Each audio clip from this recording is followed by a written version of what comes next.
Mau share dari mana? Dari Vega atau dari saya? Dari Kak Eti boleh, silakan.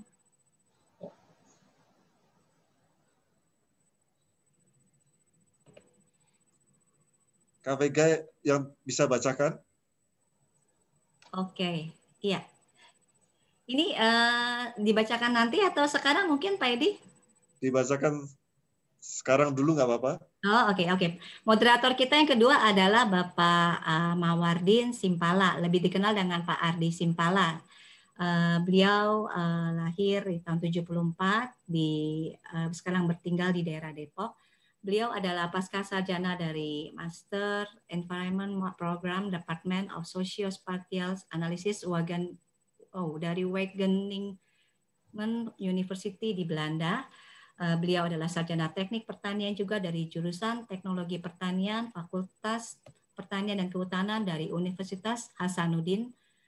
Dan pengalaman kerja beliau adalah Project Manager Diameter Consulting, juga Direktur Eksekutif dari COPEC, Koalisi Kabupaten Penghasil Kelapa. Beliau juga sampai sekarang masih menjadi editor dari majalah, sebagai ketua dari majalah Sahabat Kelapa Indonesia. Beliau juga adalah konsultan independen Diameter Consulting yang menangani beberapa proyek seperti Green Growth Economic Musi Banyuasin dan berbagai feasibility study pengembangan kelapa di Indragiri, Hilir, dan kajian rantai pasok sawit di Indragiri Hulu Riau ya. Beliau juga adalah sebagai ketua Sahabat Kelapa Indonesia dan country manager dari PT Blue Roots Indonesia di Batam. Beliau juga sekarang ini sering mengajar ke bawah, Kak Heti mengajar dari pembicara berbagai talk show untuk salah satunya dari dalam talk show Tantangan Briket Arang Kelapa Nasional yang diadakan oleh Himpunan Pengusaha Briket Arang Kelapa Indonesia. Beliau adalah pembicara juga pada acara Value Edition for Income Generation in Agriculture yang diadakan di India pada 7 Januari 2020 lalu. Beliau adalah juga bicara di CITISA, Coconut Research Institute Katas di China, 2 Desember 2019 lalu ya. Dan sering memfasilitasi dan mengorganisasi dari pelaksanaan beberapa festival kelapa internasional yang pernah diadakan di Bali di tahun 2019. Mungkin ini banyak sekali pengalaman beliau dan mungkin kita akan dengarkan salah satunya yang terkenal adalah beliau adalah mengarang buku dari dahsyatnya VCO ya, dan kita ingin tahu lebih dalam mengenai bagaimana dahsyatnya VCO ini, bisa juga nanti kita akan baca dari buku beliau yaitu Gempuran COVID-19 dan Penyakit Lainnya. Dengan dahsyatnya VCO ini kita juga bisa lebih mendalami ya. Dari beliau juga penulis Jejak Sukses Pengusaha Kelapa Indonesia dan beberapa banyak lagi buku-buku yang sudah dikarang. Oke, mungkin tidak berlama-lama lagi, silakan. Mungkin begini Kak Vega. Ya. Ada pertanyaan, biasanya kan ada memilih 3 penanya terbaik dan nanti karena mungkin saya rasa tadi sebetulnya narasumber ya, 2 narasumber kita. Kalau moderatornya kita Kak Vega, moderator kita berdua, narasumbernya beliau berdua. Mungkin kita umumkan di depan mengenai 3 penanya terbaik nanti di masing-masing ini. Silahkan Kak Vega, hadiahnya apa? Hadiahnya kita akan berikan 3 buah botol VCO pada malam hari ini ya. Kemudian juga kita juga akan mendapatkan hadiah dari yang kita siapkan adalah 3 buku untuk penanya terbaik ya. Jadi semua ada 6 total ya, Pak Edi ya. Ya, berarti dipilih 3 oleh Dr. Edi, dipilih oleh 3 oleh Pak Ardi Simpala ya. Nah, untuk 3 penanya terbaik ya. Ya. Oke, kita mungkin akan dengarkan dulu dari moderator pertama kita yaitu Dr. Edi Kristianto. Kami persilakan Dr. Edi, silakan. Ya. Terima kasih Kak Vega. Iya. Dok, mic-nya Dok. Ya, terima kasih Pak Edi, terima kasih Bu Vega untuk kesempatan bisa ketemu teman-teman semua di sini ya. Nah, jadi ini kita ceritanya malam mingguan nih. Malam mingguan di sini ya, sama-sama. Kalau Pak Edi beneran malam mingguan di hotel tuh dia. Oke teman-teman, hari ini kita akan membicarakan satu topik yang menarik dan menurut saya benar-benar topik yang sangat penting gitu ya di masa pandemi COVID ini ya. Nah, saya akan tayangkan PowerPoint presentasi saya dengan PowerPoint ini. Oke. Nah, teman-teman, sorry kok langsung paling belakang nih saya. Ya. Ya, yaitu manfaat VCO di masa pandemi COVID-19 ya. Nah, teman-teman, sekarang saya sebagai pendahuluan saya update situasi COVID bulan Juli ini ya. Nah, saat ini pandemi di Indonesia ini yang terakhir hari ini 24 Juli 2021 total kasus sudah menembus angka 3.000 gitu ya. 3.127.826 ya. Dan yang sembuh 2.471.678 ya. Dan yang meninggal juga banyak juga ya 82.013 orang ya. Kemarin sahabat baik saya baru meninggal juga ya, dan kami semua sedang berduka saat ini ya karena kejadiannya betul-betul mendadak gitu ya.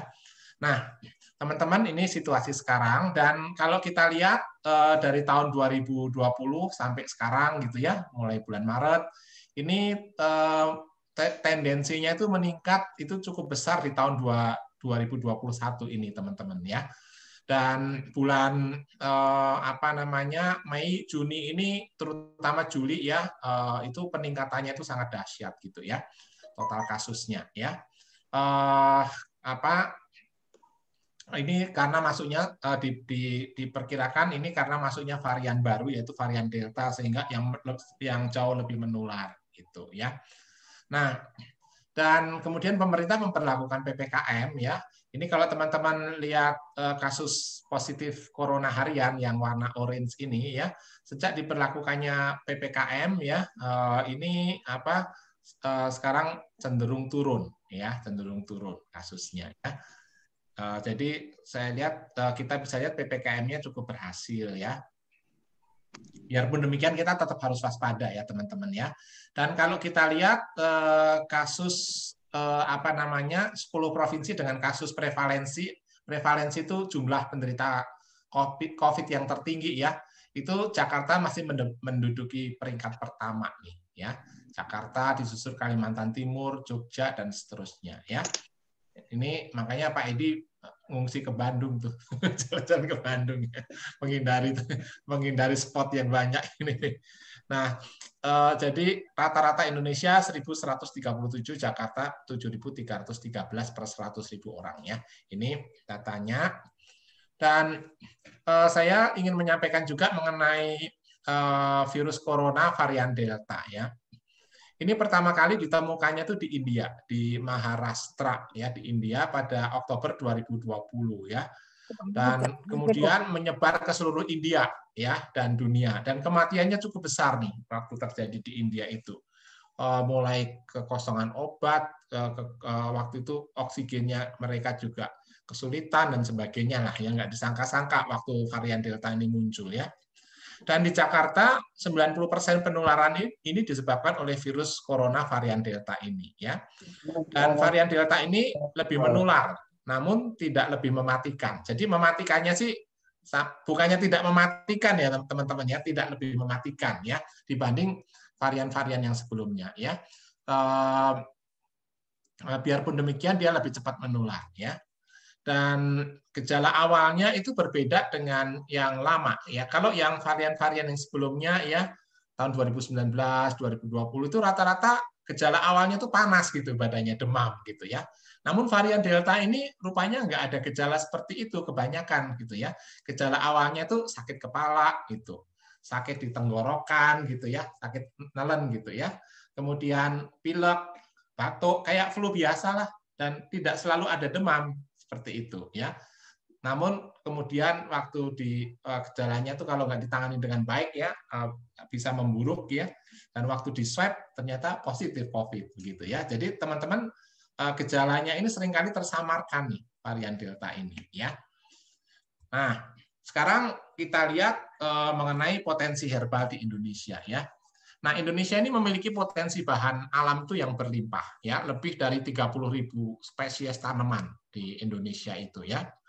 Dan riset obat dan jamu ini saya tergabung di Kemenkes melakukan riset ini ya. Itu mencatat dari spesies tanaman yang ada itu dari 30.000 spesies tanaman Indonesia ini yang sudah tercatat 2.848 itu merupakan tumbuhan obat gitu ya. Jadi tanaman herbal itu 2.800 lebih.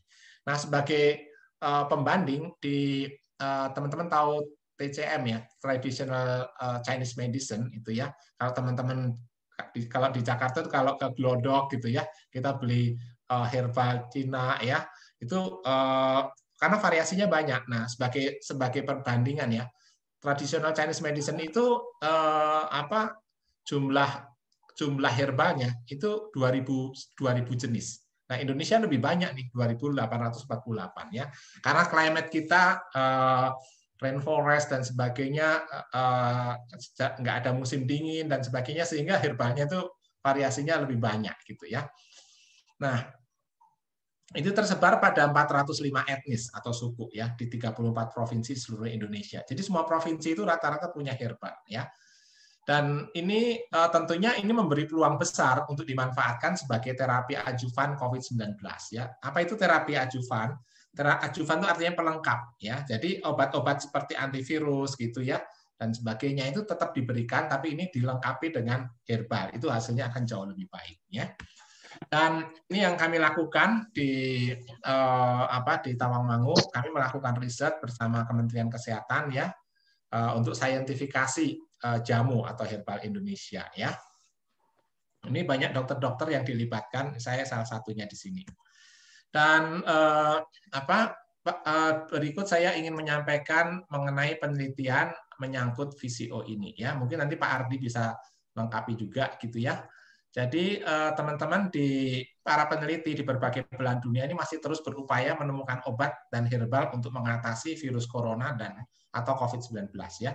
Jadi di tiap negara itu banyak researcher atau peneliti yang melakukan penelitian herbal apa yang bisa membantu kita bisa untuk melawan COVID, baik untuk mencegah maupun untuk mengobati, begitu ya. Dan penelitian VCO ini sebagai terapi adjuvan COVID-19 saat ini tengah berlangsung di 4 rumah sakit besar di Yogyakarta ya. Di Indonesia dilakukan di Yogyakarta dan hasilnya cukup bagus ya.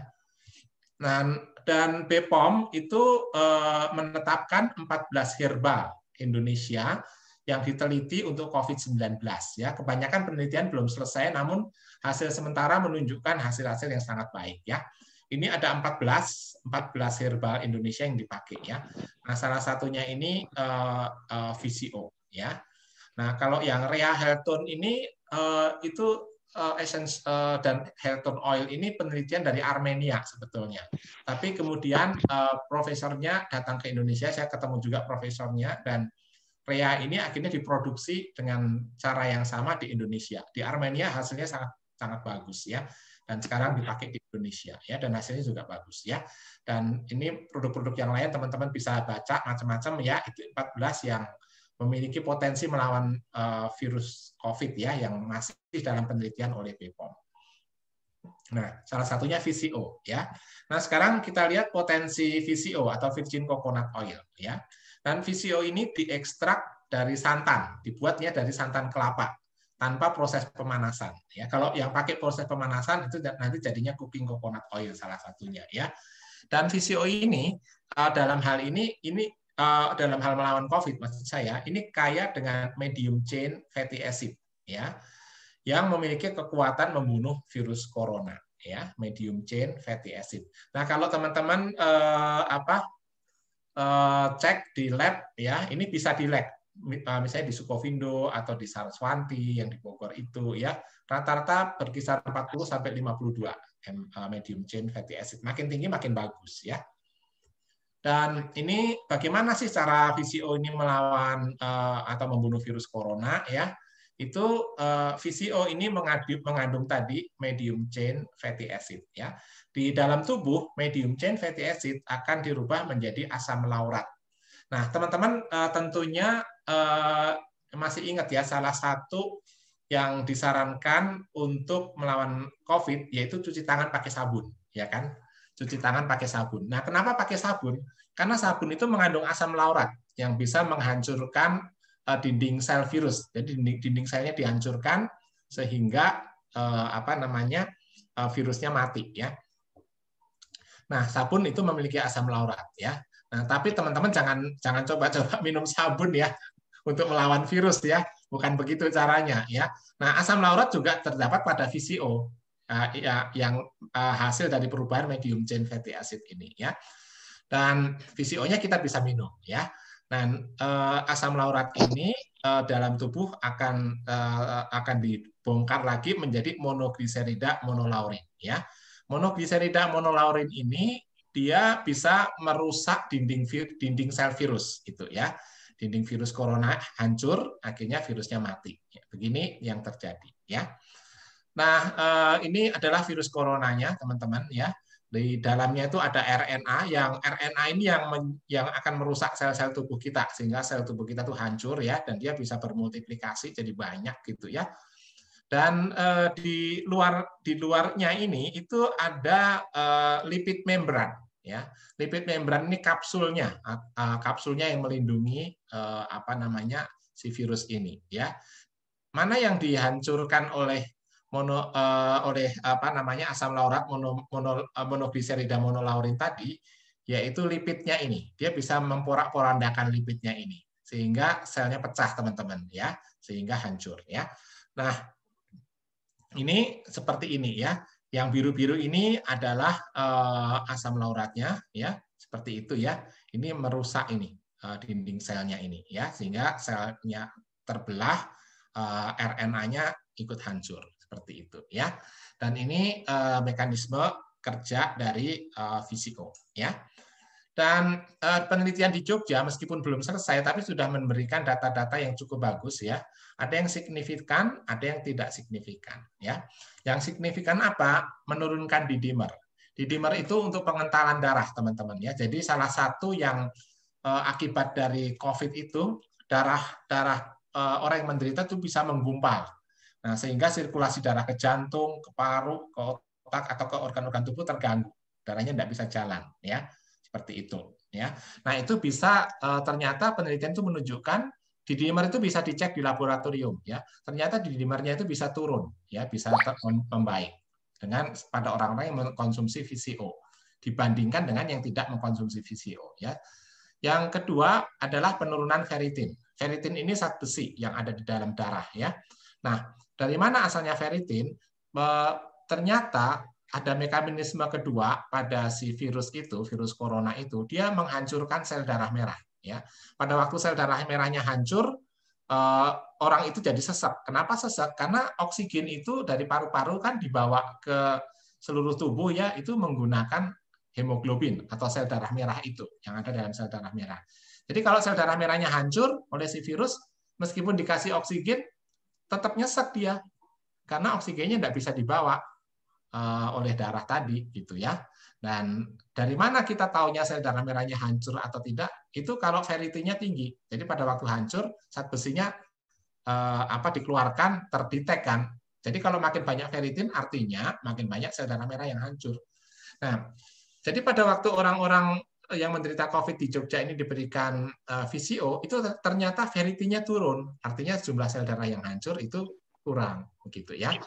Itu hasilnya ya. Dan ada juga hasil meskipun sekarang ini belum signifikan ya. Jadi penurunan CRP, penurunan interleukin 6, penurunan prokalsitonin ya, ini tanda-tanda peradangan ya. Itu tidak signifikan antara yang sudah minum VCO dengan yang belum minum VCO. Tapi yang D-dimer dan ferritin ini signifikan ya. Nah, berapa yang diberikan pada penelitian di Jogja ini? Itu diberikan VCO-nya 2 kali 15 ml ya, 15 ml pagi, 15 ml malam atau 2 kali 2 sendok makan. Kira-kira seperti itu dosisnya ya. Oke. Jadi penelitian ini dilakukan bukan untuk pencegahan kalau yang di Jogja, tapi dilakukan pada orang-orang yang sudah positif dan sudah bergejala, ya. Dan penelitian di Filipina itu memberikan hasil yang hampir sama, ya. Tapi penelitian ini lebih lama di Filipina, ya. Dan tapi ini juga masih berlangsung, nanti akan berakhir bulan Desember, ya. Di Philippine Department of Science and Technology, ya. Itu penelitiannya mengatakan demikian, ya. Di penelitian dilakukan pada yang sudah selesai penelitiannya pada 57 orang pasien COVID, ya. Di 57 ini 29 orang dikasih VCO, 28 orang tanpa dikasih VCO, ya. Dosisnya 0,6 mili per kilogram berat badan per hari, ya. Di hari pertama sampai hari ketiga, ya. Ini saya salah tulis teman-teman, yang selanjutnya ini hari pertama sampai hari kedua, ya. Hari kedua sampai hari ke-28 di double 1,2 ml per kilogram per hari, ya. Ini contoh ngitungnya. Kalau orang beratnya 60, misalnya 60 kilo, ya 60 kali 0,6. Jadi 36 ml per hari, ya. Demikian pula yang kedua, contohnya orang beratnya 60 juga kali 1,2 ml, jadi 72 ml per hari, ya. Ini dosisnya. Nah, pada pasien yang diberi VCO itu ternyata sesak nafas dan batuk itu lebih cepat membaik, gitu, ya. Nah, kemudian peradangan atau CRP ternyata lebih cepat membaik juga. Nah, kalau penelitian di Jogja ini mengatakan belum signifikan, mungkin karena belum selesai juga penelitiannya, namun penelitian yang lebih advance di Filipina menyatakan bahwa peradangannya, itu termasuk peradangan di paru-paru yang bikin sesak itu, ya, itu lebih cepat membaik, ya. Sesak nafas dan batuk lebih cepat membaik, juga peradangannya lebih cepat membaik. Dan juga terlihat dari gejala. Pada pasien yang diberi VCO, perbaikan gejala rata-rata terjadi pada hari kedua. Hari kedua mulai membaik, ya. Dan gejala hilang pada hari ke-18. Nah, pada pasien tanpa VCO, perbaikan gejala terjadi rata-rata pada hari ketiga, ya. Jadi lebih lama dan gejalanya hilang pada hari ke-23, gitu, ya. Dan ini penelitian di Filipina. Nah, teman-teman, ini saran-saran atau yang sering saya lakukan juga, ya. Kalau teman-teman menggunakan VCO untuk membantu mengatasi virus yang kemungkinan bisa masuk, ya. Jadi pada kondisi sehat, artinya itu sehari 2 kali 1 sendok makan, ya. Kalau teman-teman terkena atau ada saudara kita yang terkena COVID tapi tanpa gejala atau gejalanya masih ringan, ya, itu 2 kali 2 sendok makan. 2 sendok makan pagi, 2 sendok makan malam, ya. Kalau dengan gejala, ya gejalanya mulai kelihatan, mulai batuk-batuk, makin kuat, ya, mulai agak sesek-sesek, itu sehari 3 kali, tiap minum 2 sendok makan. Nah, teman-teman, VCO ini jangan disalahartikan, berarti kalau saya minum VCO aman-aman aja gitu kan, nanti nggak pakai masker, nggak cuci tangan, nggak jaga jarak, bukan begitu, teman-teman, ya. Itu tetap harus diperhatikan, ya. Dan ini untuk membantu. Jadi bukan sama sekali untuk mengeliminir virus supaya kalau masuk pun kita tetap kayak Superman, bukan seperti itu, ya. Nah, demikian pula dalam pengobatan, ini adalah terapi adjuvan atau terapi pelengkap, bukan untuk menggantikan obat-obat yang sudah ada, ya. Dan beberapa waktu yang lalu saya mengalami pasien-pasien yang saya tangani itu cukup banyak yang kena COVID, ya. Jadi saya berikan juga VCO ini, ya. Dan saya bersyukur pada Tuhan, ya, dengan adanya VCO ini, ya. Karena waktu itu sempat 2 minggu atau 3 minggu gitu, ya, cari obat antivirusnya itu setengah mati itu. Jadi banyak pasien yang akhirnya tidak mendapat obat antivirusnya, tapi obat lain, obat batuk segala saya tetap bisa berikan, ya. Obat panas dan sebagainya, plus saya berikan VCO ini, dan ternyata sangat penolong, teman-teman, ya. Nah, tapi sekali lagi ini bukan obat antivirus, ya, teman-teman, maksudnya untuk menggantikan obat antivirus supaya tidak salah persepsi, ya. Namun ini adalah terapi adjuvan atau terapi pelengkap, begitu, ya, teman-teman. Oke. Akhir kata saya ingin menyampaikan ini bahwa kesehatan itu bukan segala-galanya, gitu, ya. Namun tanpa kesehatan segala-galanya menjadi kurang berarti, ya. Penting sekali bagi teman-teman semua untuk menjaga kesehatan kita, menjaga kesehatan masing-masing, bukan hanya untuk mengobati, ya. Saya upload juga posting beberapa banyak video-video mengenai kesehatan, ya. Itu di Instagram, nanti teman-teman bisa melihatnya di Instagram, ya. Juga webinar ini pernah saya posting juga di Instagram ya, rekamannya bisa lihat di situ ya. Demikian dari saya, Pak Edi. Terima kasih, Tuhan memberkati. Ya, terima kasih Dok ya, atas presentasinya dan menambah wawasan buat kami semua. Kita tepuk tangan dulu untuk Dr. Edi Kristianto. Terima kasih. Mekanismenya gimana nih Kak Pega? Apakah dilanjutkan dengan pembicara kedua atau? Mungkin kita tampung setelah pembicara kedua dari Pak Ardi Simpala, boleh? Dokter, boleh? Setuju ya? Oke, kita panggilkan untuk narasumber kita yang kedua, Pak Ardi Simpala. Ya, silakan Pak Ardi. Mungkin setelah ini baru kita buka untuk penanya. Boleh ke narasumber pertama, Dr. Edi, dan baru ke Pak Ardi. Silakan, Pak Ardi Simpala. Waktu dan tempatnya.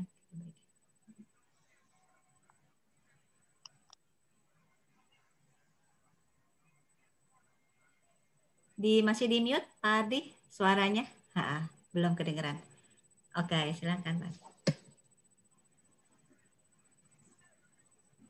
Masih ke mute, Pak Ardi? Oke, ya, silakan, Pak Ardi. Oke, terima kasih Kak Mega. Saya dengar di Kamki ini pakai Kak, panggil Kak semua. Jadi ya ini saya senang. Ada apa istilahnya, ada ikatan kekeluargaan yang kuat di Kamki rupanya. Mulai dari zaman kampus dulu sampai sekarang itu luar biasa. Baik, saya akan membahas mengenai bagaimana Visio, khususnya dari perspektif buku ya. Jadi kebetulan buku yang kami tulis itu salah satunya adalah buku Dahsyatnya Visio Melawan COVID gitu ya. Menggempur COVID. Saya dalam konteks sebagai pemerhati kelapa di Sahabat Kelapa Indonesia. Jadi kalau tadi Dr. Edi bicara sebagai dokter gitu medis ya, saya tentu bicara tentang teori-teori yang kami dapatkan selama ini kami kumpulkan untuk kemudian disusun menjadi buku. Tapi sebelumnya saya ingin tidak Abdul kalau saya tidak menjelaskan mengenai bagaimana kelapa kita ini, bagaimana kaitannya dengan Nusantara atau bangsa kita. Ini pasti kita udah tahu ya. Itu Pak Edi Sumartono langsung senang dengan. Saya rasa semua kita tersentuh dengan mendengarkan lagu ini. Mungkin ada perasaan bagaimana ya, perasaan tersentuh hati kita mendengarkan lagu ini kalau kita meresapi dan membaca lirik-lirik lagu itu ya. Ini sangat terkenal lagu ini, Perayaan Pulau Kelapa. Terus kelapa ini sebenarnya sangat terkait dengan sejarah perjalanan bangsa dan perjalanan Nusantara atau bangsa kita sebagai sebuah negara. Jadi yang paling gampang adalah kita sudah sering mendengarkan bagaimana Sumpah Amukti-Palapa itu dalam sejarah oleh Mahapati Gajah Mada itu sebenarnya mengatakan bahwa Amukti Kelapa, bahwa Gajah Mada tidak akan menikmati enaknya buah kelapa sebelum dia mempersatukan Nusantara. Itu sampai bahkan di Temasek ya waktu itu bahkan daerah sampai Siam itu menjadi bagian daripada kerajaan Majapahit. Itu sangat luar biasa sumpah itu mempersatukan daerah di Nusantara ini. Terus bendera merah putih yang kita pasang tiap 17 Agustus itu sebenarnya diinspirasi oleh bendera Majapahit, bendera gula kelapa atau bendera Kertajati. Jadi merahnya itu dari gula kelapa, gula Jawa namanya, dan putihnya itu dari daging kelapa. Jadi itu yang menginspirasi, dan bendera ini masih dipakai di kapal perang KRI kalau misalnya dia lagi sandar gitu ya. Nah, berikutnya banyak tokoh-tokoh besar kita, konglomerat kita atau orang-orang hebat kita itu lahir dari daerah penghasil kelapa. Contohnya adalah Pak Ciputra. Ciputra ini lahir di Parigi Motong, dia terus kemudian besar di Paguat, satu daerah di Gorontalo. Bapaknya itu pengusaha kopra gitu ya, dan kemudian pindah ke SMA di Manado, itu daerah kelapa juga. Dan ada hal lagi yang kita tidak banyak amati, tapi tidak banyak sadari bahwa 28 kilo emas di Monas itu dari 36 kilo itu disumbangkan oleh seorang pengusaha yang bisnisnya itu diperbesar atau diperkuat dari usaha kopra gitu ya. Jadi bukan main kopra ini atau kelapa ini telah menyentuh perjalanan bangsa kita gitu ya. Kalau kita bicara budaya juga, masyarakat berbagai etnis yang ada di Nusantara ini pasti punya tradisi atau punya kaitan dengan kelapa. Misalnya ada yang ari-arinya ditanam di bawah pohon kelapa dengan harapan bahwa sang anak akan tumbuh setinggi pohon kelapa dan bermanfaatnya seperti bagaimana kelapa bermanfaat dengan berbagai macam bentuk produknya. Nah dulu ya ini seperti ini sebenarnya teori aja. Kalau dulu petani itu makmur, petani kelapa, mungkin ada yang masih ingat, yang senior-senior terutama, di beberapa tempat itu atau pernah melihat orang yang pakai gigi emas ya. Mungkin masih ada yang dapat. Pak Edi mungkin pernah ketemu orang itu, masih ingat tahun 80-an itu ke atas, orang pakai gigi emas itu wajar, lumrah, karena mereka sebenarnya ya banyak kan dari hasil daerah-daerah kelapa itu, dia memperbaiki giginya pakai emas, jadi mengkumulasi kekayaannya juga dari dengan emas gitu ya. Jadi dia pakai gigi emas. Dulu itu bebas wajar terjadi karena harga 1 kilo kopra itu bisa setara dengan 3 kilo beras. Kalau sekarang kasihan terbalik. Untuk beli 1 kilo beras harus kumpulkan 3 kilo kopra. Jadi kondisinya agak berat, tapi sekarang ada tren, ada perbaikan dalam 10 tahun ini. Kelapa itu menjadi lebih baik. Nah, yang kita sebenarnya banyak tidak sadari, terutama yang minta maaf pemerintah, itu adalah ini kami hitung, ternyata 2017 lalu nilai ekspor produk turunan kelapa Indonesia itu 1 triliun. Dibandingkan kopi yang hanya 19, tapi gaungnya kopi itu besar-besaran gitu ya. Kopi dibuatkan banyak acara, tapi kelapa tidak pernah, Pak. Kopi mungkin ada petani kopi teladan pernah ditunjuk, tapi di petani teladan kelapa tidak pernah. Jadi kelapa ini tanaman yang dilupakan sebenarnya gitu ya. Terus peluangnya sebenarnya untuk kita itu sangat bagus, karena Filipina yang sangat kuat industri kelapanya, dia mengekspor 34 macam produk turunan kelapa, sementara Indonesia masih 14 macam. Artinya kalau kita mau diversifikasi, peluangnya sangat besar. Nah, tadi saya lihat di sekilas tentang Kamki, di situ ada ya silaturahmi, tapi juga ada peluang atau pengembangan bisnis ya. Nah, ini mungkin bisa teman-teman Kamki bisa masuk mendorong produk turunan kelapa ini. Nah, ini kenapa kelapa disebut tanaman kehidupan, the tree of life di banyak negara, itu karena dari atas di pucuk daunnya sampai ke bawah di akarnya itu bisa dimanfaatkan, bisa bermanfaat, bisa menjadi produk turunan ekspor, gitu ya. Ini contoh kelapa, ya. Kalau dipotong seperti penampang melintangnya seperti ini, nampaklah bahwa tempurungnya hanya 16%, daging kelapanya itu atau endospermnya 30% kurang lebih, sabutnya itu ada 30% gitu. Nah, kita akan lihat kemana bagian-bagian tanaman kelapa, tapi saya ngambil contoh ke tempurung aja ya. Ini macam-macam produk turunannya, ada berbagai macam gitu ya, kita bisa hasilkan dari satu macam produk ini. Jadi dilihat Filipina 34, Indonesia 14, masih banyak peluangnya. Bahkan kalau kita mau bicara yang kecil-kecil aja, misalnya obat nyamuk bakar itu sebenarnya dari tepung batok kelapa gitu ya. Itu menjadi obat nyamuk bakar, tapi sekarang kelihatannya sudah kurang dipakai.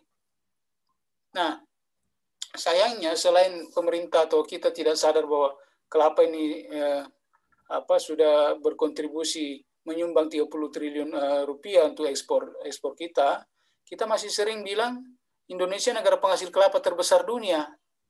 Pasti deh kalau kita istilahnya ketemu, coba teman-teman ditanya negara mana penghasil kelapa terbesar dunia, pasti bilang Indonesia.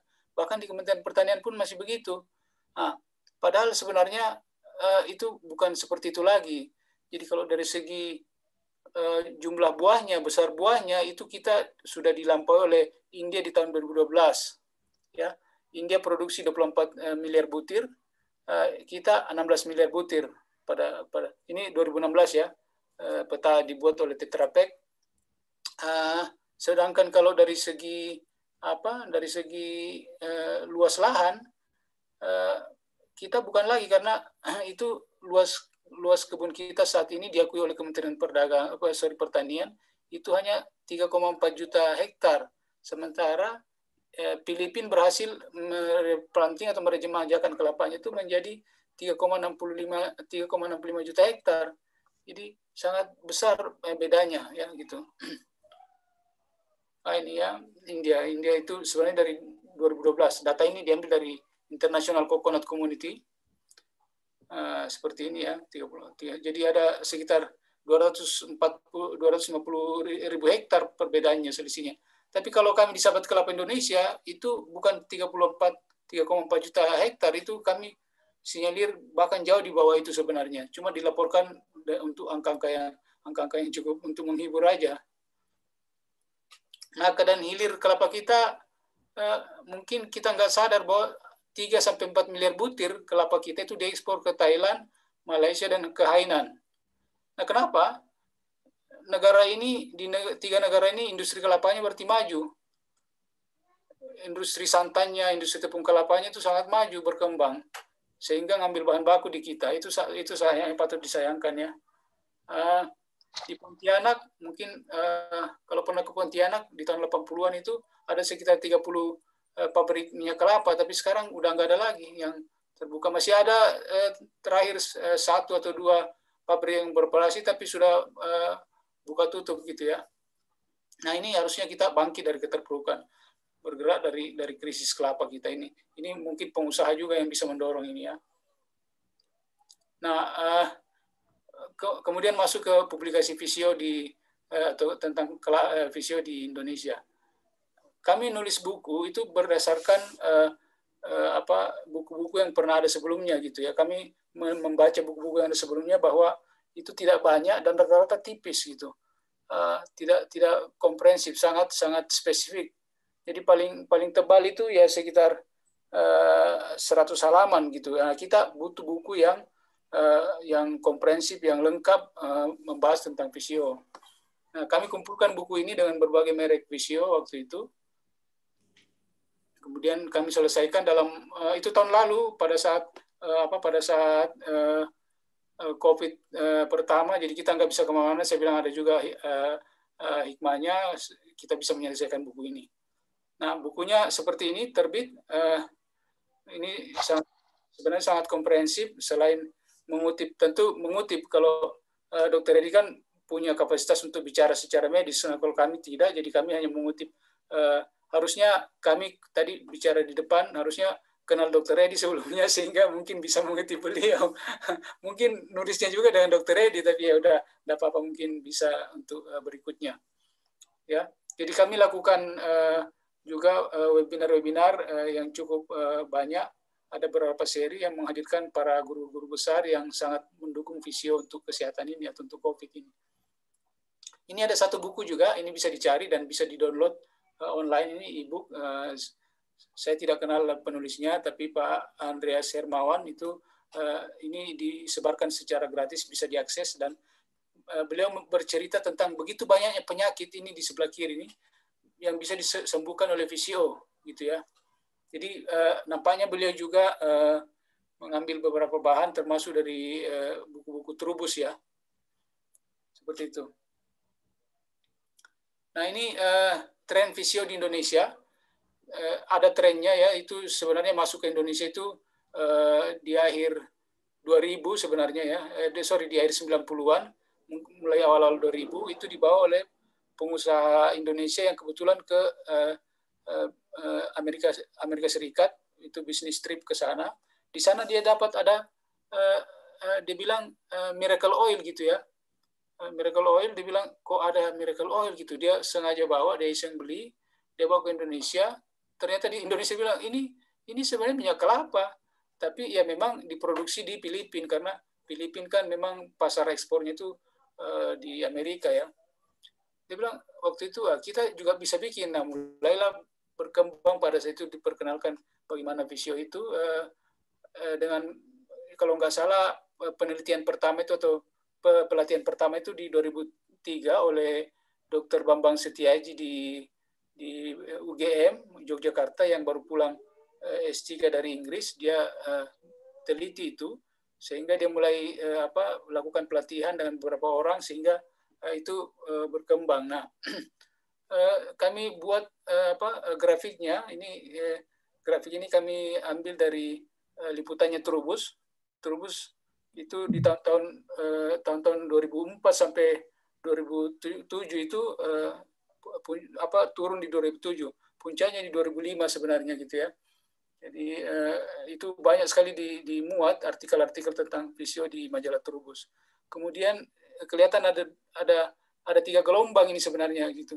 Jadi dia turun waktu itu di 2004 sampai 2006 itu banyak sekali perusahaan-perusahaan visio ya, pengusaha-pengusaha besar ada yang invest sampai miliaran untuk bikin industri atau usaha visio. Tapi kemudian hilang, memudar di 2007 hingga kemudian muncul kembali mulai naik di 2017 ya, 10 tahun kemudian, butuh 10 tahun untuk dia bangkit lagi, naik lagi. Nah, kalau 2005 sampai 2007 itu karena marketing hype gitu ya. Orang menggembar-gemborkan visio sebagai bisnis yang sangat bagus gitu. Bisa dijual sampai 500 sampai 6, bahkan ada dulu mungkin 1 juta 1 liter gitu ya. Jadi itu memang sudah marketing hype dan bisnis sebenarnya itu. Ada yang jual teknologinya, ada yang jual pelatihannya. Tapi di 2017 kami amatin bahwa ini naik begini karena adanya tren hidup sehat.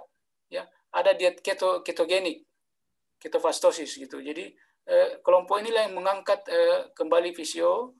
Yang kelompok ini memang menganjurkan konsumsi visio, tidak konsumsi karbohidrat, makan daging boleh dia bilang. Jadi dia bilang makan lemak untuk kurus. Nah, itu dia dianjurkan. Silakan makan daging, kolesterol, kadar kolesterol nggak apa-apa tinggi, tapi jangan makan gula, karbohidrat gitu ya. Itu kelompok mereka, aliran mereka memang berhasil mengatur berat badannya gitu ya.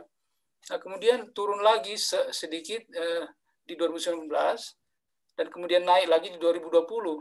Nah, 2020 apa yang bikin naik? Mungkin Bapak Ibu sekalian pernah ingat di awal COVID itu bulan 4 tanggal 20-an itu ada Tung Desem Waringin, sahabat kita itu, Pak Tung Desem Waringin itu heboh beritanya di TV, dia bilang dia sembuh karena COVID karena minum, dia bilangnya sih minyak kelapa waktu itu. Di awal beritanya itu dia sebut minyak kelapa, dan itu benar. Itu kemudian mengangkat kembali pasar visio dan menjadi baik seperti sekarang ini. Nah, apa itu visio? Ya, ini visio sebenarnya lengkap di buku itu nantinya. Intinya adalah didapatkan dari daging kelapa segar.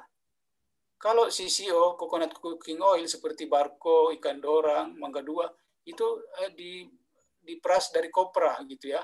Jadi kalau kita mau istilah mudahnya, visio itu organik, CCO itu ya tentu melalui proses RBD, proses kimiawi juga. Seperti itu. Nah, standarnya visio macam-macam, tiap negara ada. Bahkan di Indonesia pun banyak metodenya ya, tidak ada metode yang standar. Tadi ada yang dibilang cold process, ya ada juga yang pakai DME asal direct microexpelling, ada pakai pemanasan tapi jangan lewat dari 60 derajat. Nah, kenapa tidak boleh lewat 60 derajat? Supaya tidak menguap zat-zat yang penting di visionya itu, di minyak kelapanya itu. Jadi, nah ada yang berdebat itu dari mana, atau bertanya dari mana sih visio itu? Ya, kalau kami sih memang berpikir bahwa visio itu asalnya dari Asia gitu ya, bukan dari Filipina, bukan dari negara lain, karena di Filipina lah ada Bapak ini yang pertama nulis buku itu, Dr. Conrado Dairit dari Filipina, itu seorang dokter ya, dosen juga di salah satu universitas di Filipina yang menuliskan buku tentang minyak kelapa visio ya. Nah, Dr. Dairit ini kemudian punya anak yang kemudian menjadi guru besar, tapi bukan di bidang kedokteran, tapi di bidang kimia, yang kemudian melakukan penelitian yang banyak dicerita tentang penelitian fisio dan COVID di Filipina. Nah, ini beliau ini kami undang di salah satu webinar kita, Dr. Fabian Dairit, ya. Memang hasil penelitiannya ada juga, dia bilang signifikan bisa memperbaiki seperti yang dipaparkan Dr. Edi tadi ya. Jadi dari Department of Science and Technology. Nah ini pada saat itu kami lakukan webinar, jadi ada Prof. Fabian Dairit, terus kita sandingkan dengan Prof. Tamrin Usman, juga guru besar kimia. Terus ada Dr. Edi Gunawan dari Aceh Timur, ini memang beliau merawat pasiennya pakai fisio, dan ada Bupati Buol dari Sulawesi Tengah yang kebetulan seorang dokter, itu kami undang juga. Kesimpulannya memang bisa dipakai ya, untuk mengobati atau merawat pasien virus, dan tentunya bahasanya Dr. Edi adalah harus sebagai ajupan gitu ya, sebagai tambahan dari pengobatan medis gitu. Nah, kalau Dr. Amiduddin Raub dia tidak mau lakukan itu di daerahnya karena dia bilang kedokteran kita adalah evidence based katanya. Jadi belum ada penelitiannya sehingga dia tidak berani. Tapi Dr. Edi Gunawan melakukan itu di rumah sakitnya. Nah ini standarnya fisio dari EPCC, Asia Pacific Coconut Community, dan ada definisinya di situ, nanti bisa dibaca. Nah di Filipina penggunanya untuk apa ini macam-macam ya, tapi memang kebanyakan healthcare ya, itu untuk dibikin sabun, dibikin untuk kecantikan seperti itu, ada personal care, ada juga cooking oil gitu ya. Kalau di Filipina ini ya, kalau Indonesia kita belum ada datanya. Terus kami waktu itu mendata merek apa sih paling banyak ya.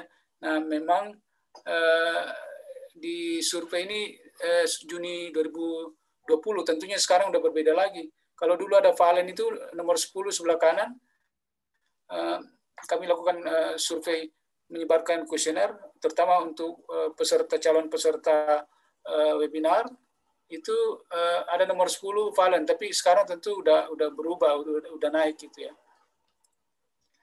Nah ini paling bagus ini. Mulai tahun lalu ya kita bisa dengar terjadi kelahiran bayi yang obatnya hanya fisio, tidak pakai obat lain-lain karena 7 tahun diinfek, diopname, diinfus, diskintiletik, dimasukkan antibiotiknya ke dalam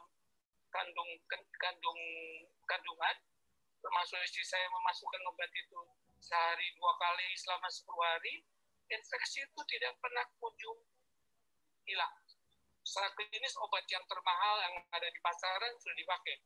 Tapi kita coba dengan VCO, dosisnya waktu itu patokan saya 3 kali 5 cc atau 3 kali sendok makan Belanda, 3 sendok, jadi 9. Tapi ternyata ada yang tidak bisa mempan juga, sehingga dia naikkan sendiri, sampai suatu hari mencapai angka kira-kira 70-80 cc sekali minum. Dan hasilnya keluar bayi. Ini di email saya ada, di WhatsApp saya ada. Ya, itu Prof. Susilo ya, jadi mantan rektornya Undip Semarang, guru besar di Fakultas Kedokteran Undip juga. Beliau mengatakan bahwa dia mentreat pasangan suami istri yang sudah lama nggak punya anak dan bisa punya anak. Itu hebatnya fisio itu. Terus juga untuk ibu-ibu ya, wanita bisa dipakai untuk keputihan, mengobati keputihan. Itu sangat banyak. Jadi kalau bicara fisio itu bisa lama kita. Oke. Langsung aja, kemudian Dr. Abdul Rahman dari Profesor Abdul Rahman, kami undang juga di webinar, di seri webinar sebelumnya dari Unair. Dia mengatakan itu manfaat fisio seperti ini gitu ya. Tentu ada juga bilang batuk. Nah kami juga sempat mencatat beberapa orang yang kena COVID ini dalam beberapa saat ini, dia bilang dia setelah minum bisa hilang gitu ya. 4 jam kemudian langsung normal, langsung hilang itu gejala batuknya, seperti itu. Tapi ini apa-apa yang bisa disembuhkan menurut Prof. Abdul Rahman dari Unair. Nah, Prof. Abdul Rahman ini dia menekuni juga kesehatan kesehatan timur ya. Dia ada catatannya, itu catatan beritanya di awal COVID itu bahwa apa istilahnya Visio itu memperbaiki saluran pencernaan juga katanya. Jadi dia percaya bahwa organ tubuh di dalam manusia itu berpasangan, ada organ berongga atau berpasangan dengan organ padat. Nah, organ berongga itu paru-paru, organ padatnya itu usus. Nah, itu yang dia bilang Visio ini memperbaiki ususnya sehingga paru-parunya juga bisa ikut baik. Terus ada juga peneliti Dr. Stevi Karo, ahli kimia pangan. Waktu saya masih ada kali ya, Bu Vega masih ya. Dr. Stevi Karo ini ahli kimia pangan dari Balit Palma, Balai Penelitian Palma di Kementan RI. Dia sebutkan ini ada 3 proses, ada 3 hal yang bisa diperbaiki oleh virus melawan dari Visio melawan virus ya.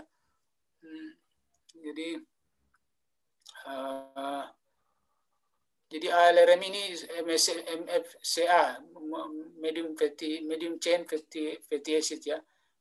Jadi pertama itu tadi seperti yang dijelaskan Dr. Edi, disintegrasi membran virus. Sebenarnya dia bekerja di tiga tingkatan. Pertama merusak membran virusnya sehingga dia mati. Terus kedua menghambat proses maturasi, proses pemasakan, pematangan virus untuk dia berkembang biak. Dan ketiga itu menghambat pengikatan protein virus pada membran sel host. Jadi bahasa sederhananya menghambat virus itu nempel di sel kita gitu ya. Itu menurut Dr. Stevi Karo. Nah, kalau Dr. Tamrin bagaimana? Dia sebutkan seperti ini gitu ya.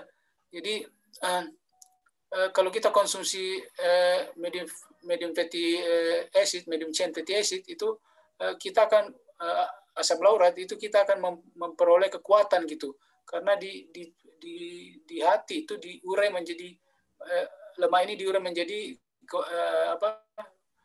menjadi energi gitu ya. Jadi itu yang membuat orang-orang ketofastosis itu bisa puasa tidak makan karbohidrat, tapi dia masih kuat karena itu dia dapatkan energi dari lemak gitu ya. Nah, karena beliau ahli kimia, ini masih dari Dr. Tamrin Usman, mantan rektornya Untan Pontianak, itu dalam webinar yang kita lakukan pada saat dengan Dr. Dairit, itu dia melakukan kajian dia ada kajian studi referensi, itu katanya obat sebelum diuji pada hewan itu disebutkan ada studi in silico katanya. Jadi itu studi di atas kertas gitu. Jadi ini yang dia dapatkan bahwa kita yang uji ini yang dilihat ini adalah di monolaurinnya gitu ya. Jadi penentuan energi katnya itu monolaurin itu hampir sama dengan kloroquine atau remdesivir itu tidak jauh beda. Jadi sebenarnya juga bisa istilahnya bisa memecah atau merusak virus itu ya. Jadi ini temuan dari diuji secara kimia saja. Jadi bukan diuji in vivo gitu ya. Nah, ini yang waktu itu Prof. Tamrin Usman paparkan, jadi memang ada beberapa yang sembuh gitu ya. Bahkan penderita hepatitis pun dikasih Visio ada perbaikan gitu. Nah, di satu sesi webinar yang lain, bukan webinar yang kami lakukan, ini pemaparan dari Prof. Dr. Jimmy Posangi, jadi guru besar dari Unsrat, Fakultas Kedokteran Manado, gitu ya. Jadi ini yang di sebelah kiri itu bagaimana virus itu bereplikasi, dan di sebelah kanan bagaimana Visio itu mengganggu replikasi virus itu gitu ya. Nah ini itu mungkin sekedar paparan dari para ahli tentang Visio. Jadi ini yang kami kutip di buku itu, lengkap nanti ada di dalam buku. Ini buku-buku kami, publikasi kami yang sudah pernah kita buat. Tentunya di atasnya ini yang di atas 4 itu terkait dengan kelapa, bagaimana kelapa bisa kita perbaiki atau kita perkuat, dan ada juga jejak sukses pengusaha kelapa Indonesia gitu ya. Bicara tentang Eka Cipta Wijaya juga, Sinarmas itu anaknya Pak Eka Cipta itu almarhum, kami ketemu di Gorontalo. Ada orang yang bisik-bisik ke kami buat acara kelapa nasional, yang bisik-bisik ke kami, dia bilang, Pak Ardi itu anaknya Pak Eka Cipta, itu tuh yang punya Sinarmas itu. Jadi namanya Pak Penny Wijaya, kami dekatin. Saya bilang, wah ini luar biasa, kami nulis buku tentang Bapak, tapi enggak susah ketemu dengan Bapak gitu. Susah ketemu misalnya dan anaknya satupun. Tapi enggak nyangka bisa ketemu di kebun kelapa gitu. Kami ketemu di kebun kelapa, Pak. Dia bilang, oh iya memang Sinarmas itu dibangun dari kelapa, kopra, dia bilang. Dia akuin. Saya waktu pulang dari Amerika sekolah, saya pikir mau ditaruh di kantor. Saya disuruh ini dagang kopra ke Sulawesi katanya. Dia bilang gitu Pak Penny Wijaya itu ya. Kami bahkan makan di rumah penduduk, Pak, di rumah penduduk itu. Jadi makan siangnya di situ. Itu beliau luar biasa orangnya. Nah, kemudian kami bikin buku Dahsyat Empeisio dan ada 3 majalah Sahabat Kelapa Indonesia. Nah, ini buku terakhir yang akan terbit di tanggal 2, kami akan launching di 2 September, itu Budidaya Kelapa yang Baik. Jadi ini juga sama dengan model buku Visio, kami kumpulkan semua buku-buku yang pernah ada tentang budidaya, ada sekitar 7 buku, dan kami compile menjadi satu buku yang tebalnya 300 halaman lebih. Penulisnya kami ada bertiga, ada satu dosen dari Politani Samarinda dan hebatnya satu petani, Pak. Jadi kami ngajak satu petani kelapa itu, jadi teman-teman kaget, wah ini luar biasa nih, sahabat kelapa ini bisa mengajak petani. Saya bilang ilmunya itu lebih besar, lebih kuat kalau kita jadikan buku, dan dia sangat mau, sangat antusias. Ini bisa selesai buku ini dan nanti akan muncul di toko buku ya. Ini kegiatan kami.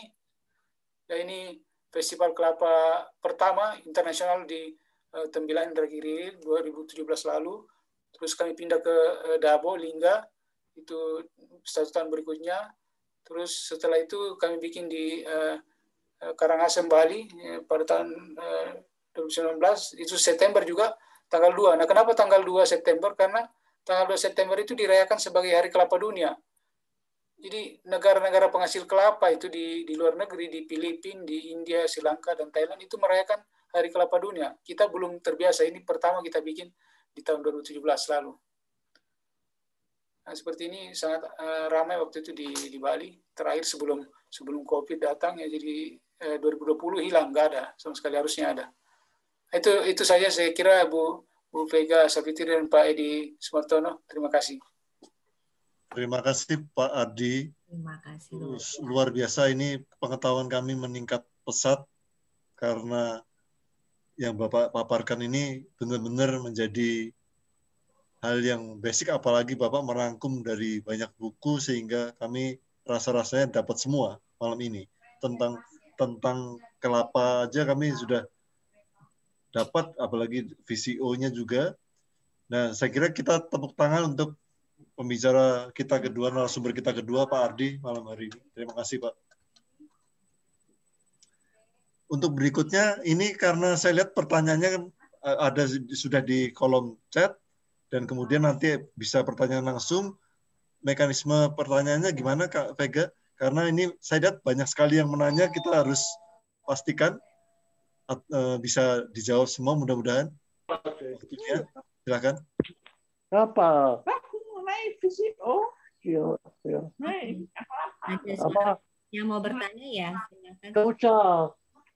Oh. Ya, Bu Eli Enrico ya, silakan Bu Eli. Dibuka videonya boleh, Tante. Ini tante saya ini dekat rumah saya kebetulan.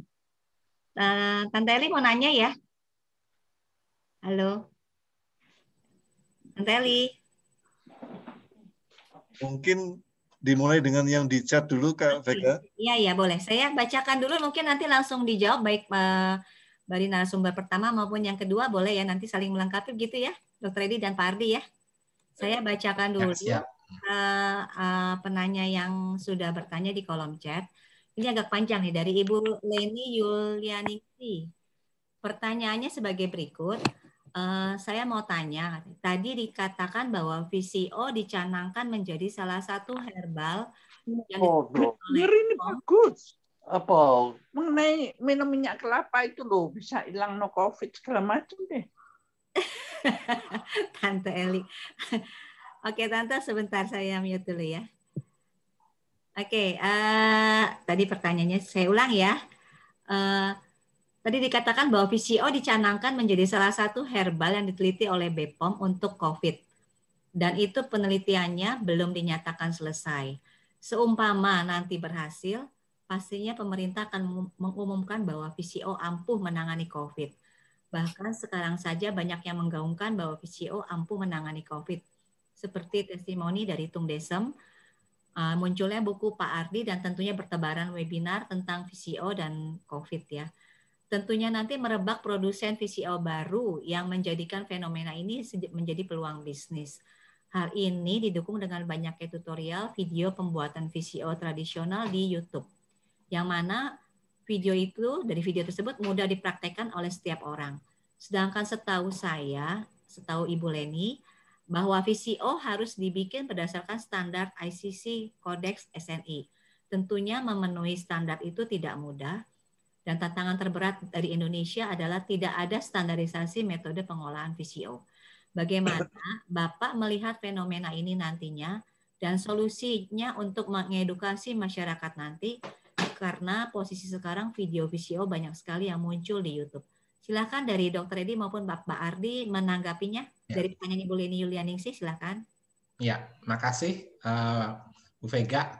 Saya melihat kemungkinan besar ya. Karena sekarang data-data sudah menunjukkan bahwa VCO itu memang bermakna untuk COVID gitu ya. Jadi ini akan terjadi nih. Saya pastikan ini pasti terjadi. VCO itu akan meledak. Sekarang juga sudah meledak sih sebetulnya. Kalau yang jadi memang pembuatan VCO itu ada standarnya ya, benar ya Pak Ardi ya, ada standarnya ya. Saya ngajar juga membuat VCO gitu ya di desa-desa. Nah itu kita pakai standar yang sangat tinggi ya. Dan standar dan metode pembuatan VCO juga macam-macam, bukan hanya satu macam gitu ya, macam-macam. Saya pakai metode mekanik, yang lain ada pakai metode sentrifugal, ada yang metode fermentasi, macam-macam gitu ya, seperti itu ya. Dan itu kita selalu lab hasilnya, gitu ya. Kita ukur kadar medium chain fatty acid-nya berapa, itu kita bisa ukur ya. Ya kontaminasi logam berat ya. Dan sebagainya lah, itu ada standar, ada ujinya, itu kita uji periodik ya. Nah, kalau yang saya lakukan, saya nggak mengajarkan cara membuat VCO saja gitu ya. Yang kami lakukan itu kami membina masyarakat itu. Jadi desa-desa yang kami bina itu ada kurikulumnya, 2 tahun pembinaan ya. Dan ilmu-ilmu ini kita berikan hanya ke murid-murid kita aja gitu ya. Jadi dia bukan hanya dibina skillnya, namun karakternya, karena VCO itu juga bisa diakalin itu, dicampur macam-macam juga bisa, begitu ya, untuk mendapat volume yang tinggi gitu ya dicampur. Nah jadi kita standarnya itu dan kita metodenya bukan dengan mengajarkan keterampilannya, namun dengan metode pendampingan 2 tahun itu. Nah, salah satu yang kami lakukan di Nias itu ya, itu sekarang beberapa desa itu yang tadinya tertinggal menjadi maju. Bukan karena COVID, sebelum COVID juga mereka sudah maju karena mereka menghasilkan VCO. Memang waktu COVID lebih lagi sih karena produksinya jadi banyak banget gitu ya. Kita datangkan ke Jakarta dari Nias itu juga besar, banyak sekali gitu ya. Kayak Volan Coconut itu misinya pasti bagus sekali, itu akan sangat bagus ya. Nah, dari produksi VCO ini pertama ya akan bermanfaat untuk kesehatan. Health benefit-nya itu pasti ya karena banyak penelitian yang sudah mendukung itu. Tadi kita sudah bicarakan. Yang kedua, meningkatkan taraf hidup para petani kelapa. Tuh, ya.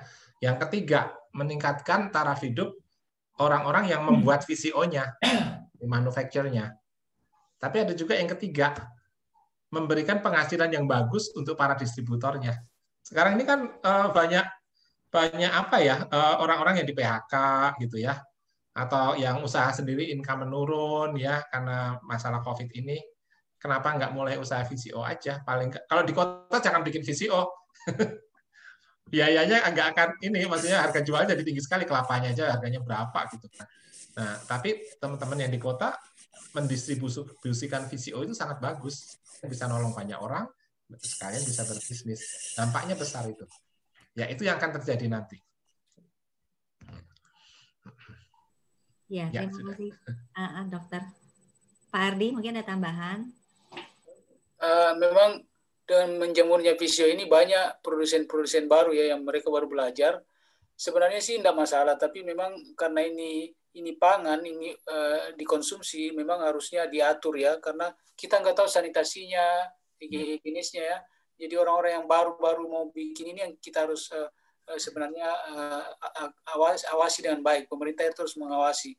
Jadi yang harus di apa istilahnya itu hati-hati di VCO itu adalah kadar airnya ya. Kalau kadar airnya tinggi ya itu dia cepat tengik gitu. Nah, kalau tengik itu karena ada FFA-nya, free fatty acid-nya di situ ya. Jadi itu FFA kan apa istilahnya oksidan gitu. Jadi malah tidak bagus untuk tubuh kalau misalnya kita konsumsi gitu, menumpuk dalam tubuh, sehingga memang harusnya kita itu memilih VCO yang bagus, yaitu yang tentunya bermerek dan punya izin gitu ya. Saya melihat memang ada agak banyak. Nah, kalau saya lihat mau ngetes VCO-nya bagus atau tidak, ya coba dilihat berapa lama dia bisa ditahan. Kalau dia bertahan, kalau dia tengik, ya itu artinya VCO-nya kurang bagus, itu kadar airnya tinggi. Makanya kuncinya itu di kadar air. Nah, memang harus diatur, dan memang tadi kalau ingat grafik itu ya, sebenarnya mulai naik itu di 2020 itu bulan 4, bulan 5, bulan 4 ya naiknya itu. Tapi bulan 5 menurut laporan teman-teman penjual, pedagang, pebisnis VCO itu bilang turun karena yang belajar pada saat awal-awal bulan 5 atau akhir bulan 4 itu sudah pintar. Mereka belajar dari YouTube, sudah bisa, kemudian dia bikin kemasannya, dia bikin yang bagus-bagus, terus dia jual. Nah, itu pada saat muncul ramai penjualnya, harga turun kembali. Jadi menurut teman-teman yang sudah establish mereknya itu, dia bilang penjualan turun. Tapi sebenarnya akan baik kembali lagi kalau masyarakat sudah sadar harus kita pilih dengan baik. Dan saya setuju dengan yang Dr. Edi bilang bahwa memang VCO ini akan terbukti bahwa ini bisa bermanfaat, jadi pasti akan bagus nanti prospeknya.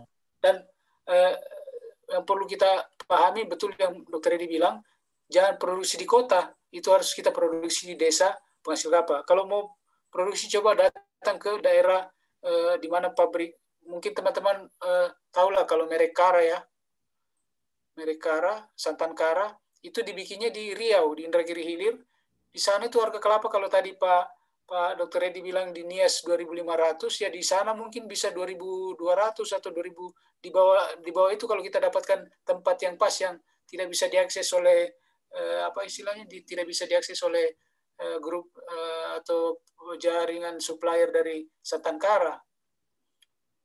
Seperti itu. Jadi mungkin kita press harga dari produksi, dan kita misalnya kirim ke Jakarta, tentu akan banyak dampak ekonominya gitu ya, multiplier efeknya. Seperti Dr. Edi bilang, akan ya ada peluang bagi ekonomi bagi para distributor, atau mungkin juga kerjasama dengan Valen juga bisa ya. Valen tentu punya sistem pemasaran yang bagus dan tentu memberikan manfaat ke siapapun yang ada dalam jalur distribusinya.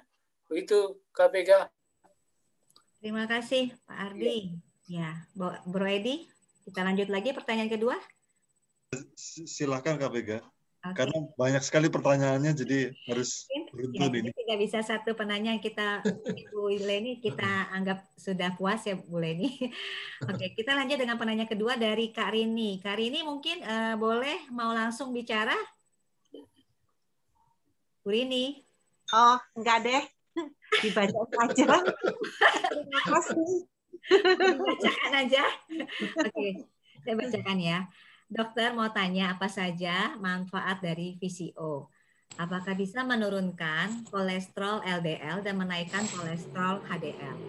Karena suami Bu Rini ini kebetulan tanggal 18 Juni kemarin cek darah, hasil kolesterol LDL-nya 182 dan kolesterol HDL-nya 45. Lalu sama dokter diminta untuk minum obat atorvastatin 1 kali 1 tablet per hari. Tapi suami Bu Rini setiap pagi setelah minum air putih 2 gelas 45 menit kemudian minum 2 sendok makan VCO. Dan tanggal 21 Juli kemarin diminta cek darah lagi, hasil kolesterolnya adalah LDL-nya 74, HDL-nya 52, Dok. Apakah hasil ini akibat pengaruh minum VCO kah? Mungkin dokter bisa menjawab ya. Silakan. Ya, oke. Ya, makasih. Teman-teman, untuk kolesterol ya sebetulnya nggak bisa dilihat angkanya aja, tapi dilihat perbandingannya. Jadi kolesterol total dibagi HDL itu harus di bawah 4,5 perbandingannya. Kalau kolesterol sekarang misalnya contohnya gini, kolesterol total 200 itu normal tuh ya 200 ya. Tapi HDL-nya rendah, HDL kan paling sedikit 45, dia HDL-nya 20 misalnya ya. Jadi 200 dibagi HDL-nya anggap aja 40 lah. Jadi 200 dibagi 40 itu 5 gitu ya. Ya kan? Nah, itu bahaya tuh. Padahal kalau dilihat kolesterol totalnya nggak terlalu tinggi. Itu pembuluh darahnya mudah tersumbat. Gitu ya. Nah, sekarang misalnya kolesterol totalnya 250 itu agak tinggi sedikit tuh. Lewat 200 kan. Tapi HDL-nya misalnya 60 gitu ya. Itu di bawah 4,5 itu perbandingannya. Itu aman malahan begitu. Nah, jadi faktor pembagi itu HDL-nya itu harus tinggi. Gitu ya. Nah, jadi gimana caranya meningkatkan kolesterol HDL yang tinggi? Pertama olahraga. Terus yang kedua, beberapa makanan itu bisa meningkatkan kolesterol HDL. Misalnya omega 3 itu meningkatkan. Nah, salmon omega 3. VCO termasuk meningkatkan HDL. Gitu ya. Jadi kalau HDL-nya naik, LDL-nya pasti turun. Gitu. Jadi dia bekerjanya tidak langsung menurunkan LDL tapi meningkatkan HDL-nya. VCO itu. Jadi ini apakah karena pengaruh VCO? Bisa karena pengaruh VCO. Di samping juga pola makan tentunya ya. Kalau makannya lemak-lemak hewan terus ya enggak turun-turun LDL-nya gitu ya. Tapi dengan menjaga pola makan ya, olahraga dan VCO itu bisa menurunkan kolesterol LDL-nya dengan cara menaikkan HDL-nya. Ini buktinya HDL-nya naik nih. Iya. Dari 45 jadi 52 kan. Iya, betul. Secara kesehatan berarti itu bagus dok di bawah. Bagus. Iya. Oke, soalnya tadinya dari 5 lebih ya. Terus itu jadi menjadi 2, lebih kan kalau itu dihitung. Okay. Iya. Oke. Makasih dokter. Ya, sama-sama. Oke, diteruskan ya Bu Rini. Berarti ini visionya sangat bagus ternyata ya. Oke, thank you. Kita lanjut ke penanya ketiga, Brady ya. Ya. Ya, silakan. Oke, saya bacakan lagi ya. Ini ganti-gantian nih Om Edi. Nah, Kak Vega lebih enak didengar. Oke, saya lanjut dari ini mungkin dari Bu Erli dulu ya. Kak Erli nih ada tanya, VCO ini di pasaran banyak sekali dengan berbagai merek. Bagaimana cara memilih kualitas VCO yang paling baik? Mungkin ke siapa ini ya nanyanya? Pak Ardi nih, Pak Ardi aja dulu. Pak Ardi. Ini Dokter Edi juga sudah tahu sebenarnya cuma boleh. Oke, juniornya dulu lah. Jadi VCO ini memang paling banyak sekali. Sekarang ini banyak sekali. Mungkin dulu 200-an, mungkin sekarang sudah 500-an di seluruh Indonesia ya. Kuncinya satu aja, dia punya izin nggak itu ya. Itu jaminan karena mekanismenya begitu untuk mengetes, apalagi yang lain nggak ada, agak susah. Lihat PRT-nya, lihat POM-nya gitu ya, di POM seperti itu aja, jadi sederhana. Tapi kedua juga kita tentu amati secara fisik gitu ya, kita lihat jernih apa enggak gitu, karena siapa tahu juga dia punya izin cuma dia sudah produk 2 tahun 3 tahun tinggal gitu kan. Tentu bisa keruh nantinya kalau lama disimpan, apalagi kalau dia kena matahari gitu penyimpanannya ya. Terus yang kedua adalah ininya harum wanginya gitu ya. Kalau dia bau tengik ya janganlah, walaupun istilahnya kemasannya bagus tapi dia sudah simpan lama sehingga teroksidasi ya tentu akan baunya tidak enak. Paling bagus sih kalau saya sih rasa itu saya coba valen juga itu keluar rasa kelapanya, jadi valen itu ya. Jadi memang sangat bagus. Tapi ya tergantung selera sih, ada yang suka kalau dia wangi kelapa, ada juga yang enggak gitu. Seperti orang Jepang kayaknya mereka kurang senang kalau wangi kelapa, sehingga dia pakai itu sistem sistem plastik konsumsinya itu. Dia plastik kayak panjang, terus plastik panjang itu kemasannya, terus sekali ditelan begitu. Apalagi kalau di sana kan dia dingin kan, jadi beku. Itu yang tidak berbau. Demikian Kak Vega. Oke. Ya, mungkin ini ada pertanyaan mengenai kesehatan lagi. Saya jadi satu dari Bro Rifan. Ada 2 pertanyaan, mungkin ke Dr. Edi semua ya. Pertanyaan Bro Rifan. Saya pernah mendapat video yang istrinya seorang dokter dan mengobati penyakit Alzheimer suaminya di Amerika. Apakah betul VCO itu bisa membantu mencegah atau membantu penderita Alzheimer? Mohon pencerahannya. Itu yang pertama, Dok. Lalu yang kedua, mengapa medium chain triglycerida lebih baik untuk tubuh manusia dibandingkan short chain atau long chain triglycerida? Mohon di penjelasannya Dr. Edi. Ya, silakan Dr. Edi. Ya, makasih Bu Vega. Jadi Pak Rifan, yang mengenai Alzheimer itu betul sih, itu betul.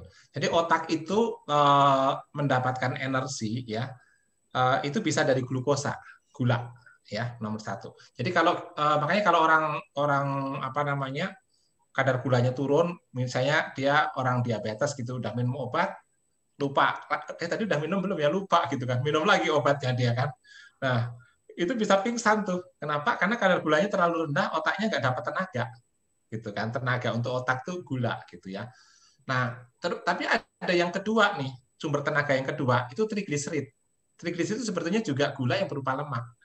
Nah, itu trigliserid medium chain fatty acid ya. Itu adalah trigliserid yang bisa melewati. Jadi otak itu ada namanya bariernya, ada temboknya, ada pagernya. Nggak semuanya tuh bisa masuk ke otak gitu. Misalnya teman-teman makan beberapa makan dari cabai atau apa, itu nggak bisa lewat ke otak gitu. Meskipun sudah masuk ke darah ya. Nah, tapi gula sama trigliserid itu bisa masuk, itu untuk memberikan tenaga gitu ya, medium chain fatty acid atau MCT gitu ya, itu bisa masuk ke otak. Nah, jadi pada waktu otak kekurangan tenaga ya, dia fungsinya akan terganggu gitu kan. Fungsinya terganggu kalau 2, pertama kekurangan oksigen, 2 kalau kekurangan tenaga ya. Nah, jadi apa yang terjadi? Dia akan menjadi Alzheimer gitu ya. Nah, bagaimana mengembalikan otak supaya dia punya tenaga lagi? Itu dikasih VCO tadi, medium chain triglyceride. Nah, kadar MCT tiap VCO itu berbeda-beda dari kualitasnya. Itu kita bisa lakukan uji lab, bisa diukur kadar MCT-nya ya. Makin tinggi makin bagus gitu ya. Biasanya 52 gitu, itu bagus tuh sekitar itu. Jadi itu bisa ya. Nah, apakah ini bisa untuk mencegah? Jawabnya bisa. Meskipun Alzheimer bukan semata-mata karena kurang tenaga. Penyumbatan pembuluh darah juga bisa mengakibatkan itu, kerusakan di otak juga. Gitu ya. Tapi kalau dia karena kekurangan tenaga untuk sel-selnya, VCO ini sangat menolong. Ya. Oke, terima kasih Dr. Edi. Ya. Oh, ini tadi pertanyaan satu lagi ya. Oh iya, satu lagi triglyceride. Ya, silakan. Ya. Oke. Jadi medium chain. Jadi sebetulnya sih ada medium chain, ada short chain, medium chain, long chain, sama very long chain. Itu tergantung dari karbonnya. Nah, tapi jadi semuanya itu ada kelebihannya, ada baiknya. Nah, tapi untuk yang melawan VCO itu yang medium chain ini lebih berperan dibanding yang lain. Seperti itu. Kalau yang short chain misalnya itu lebih banyak untuk pencernaan kebanyakan. Itu. Ya, Bro. Ya, kira begitu, Bu Vega. Dr. Edi ya. Oke, Kak Vega. Bacakan pertanyaan dari Kak Ronald untuk Dr. Edi dan Pak Ardi terkait VCO. Cara minumnya yang baik dan benar seperti apa? Di pagi perut kosong, dan apakah ada efek sampingnya jika diminum dalam jangka panjang? Silahkan Pak Ardi mungkin bantu. Ya, jadi ya sekali lagi sebenarnya dokter ini yang cocok nih. Nggak apa-apa. Ada yang berwenang nih berwajib. Nggak apa-apa. Iya. Gimana nih? Oh, saya jawab. Ya sudah. Nanti kurang sopan saya kalau ya, enggak apa-apa. Pak Ardi juga banyak pengalaman.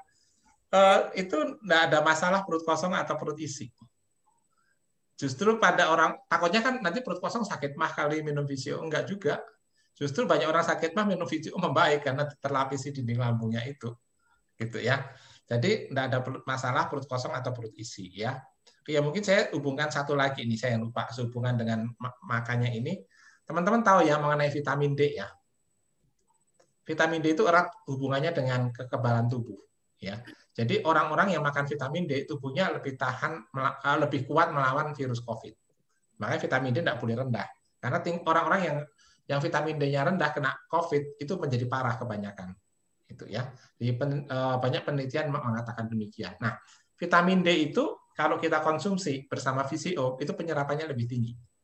Karena vitamin D itu larut dalam lemak. Jadi teman-teman kalau kebetulan kekurangan vitamin D atau sama dokter sarankan minum vitamin D, minum bersama VCO itu hasilnya lebih baik.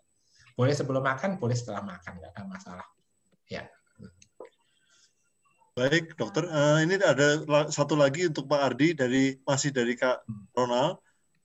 Untuk bisnis kelapa dan turunannya, ada ide apa yang bagus untuk saat ini, Pak Ardi? Nah ini kalau ini biar saya mohon izin Pak Dokter Edi saya jawab. Tapi mungkin secara jawaban detail mungkin harus komunikasi person ini awal ini. Biar jangan semuanya jadi pengusaha kelapa kan. Kalau semua kan jadi saingan, kecuali teman-teman Kamkin bersatu untuk bikin satu usaha, bisa saya bantu. Nah jadi gini, saya teringat dengan kata-kata, dan saya juga tidak menganjurkan untuk visio lagi karena sudah ada Valen dan ada visio lain yang dokternya dibina kan juga. Janganlah. Saya lebih senang kalau mengingat apa kata-kata Pak Ci, gitu ya, Pak Ci Putra. Beliau pernah ada perkataan yang sangat bagus bahwa entrepreneur itu adalah yang membuat sampah menjadi emas. Nah tadi kita lihat gambar kelapa itu kan, 30% itu terdiri dari sabut. Rasanya dari 30% itu dari sabut kelapa. Itu nggak terpakai sekarang. Itu banyak dibuang, banyak dibakar dari penghasil kelapa.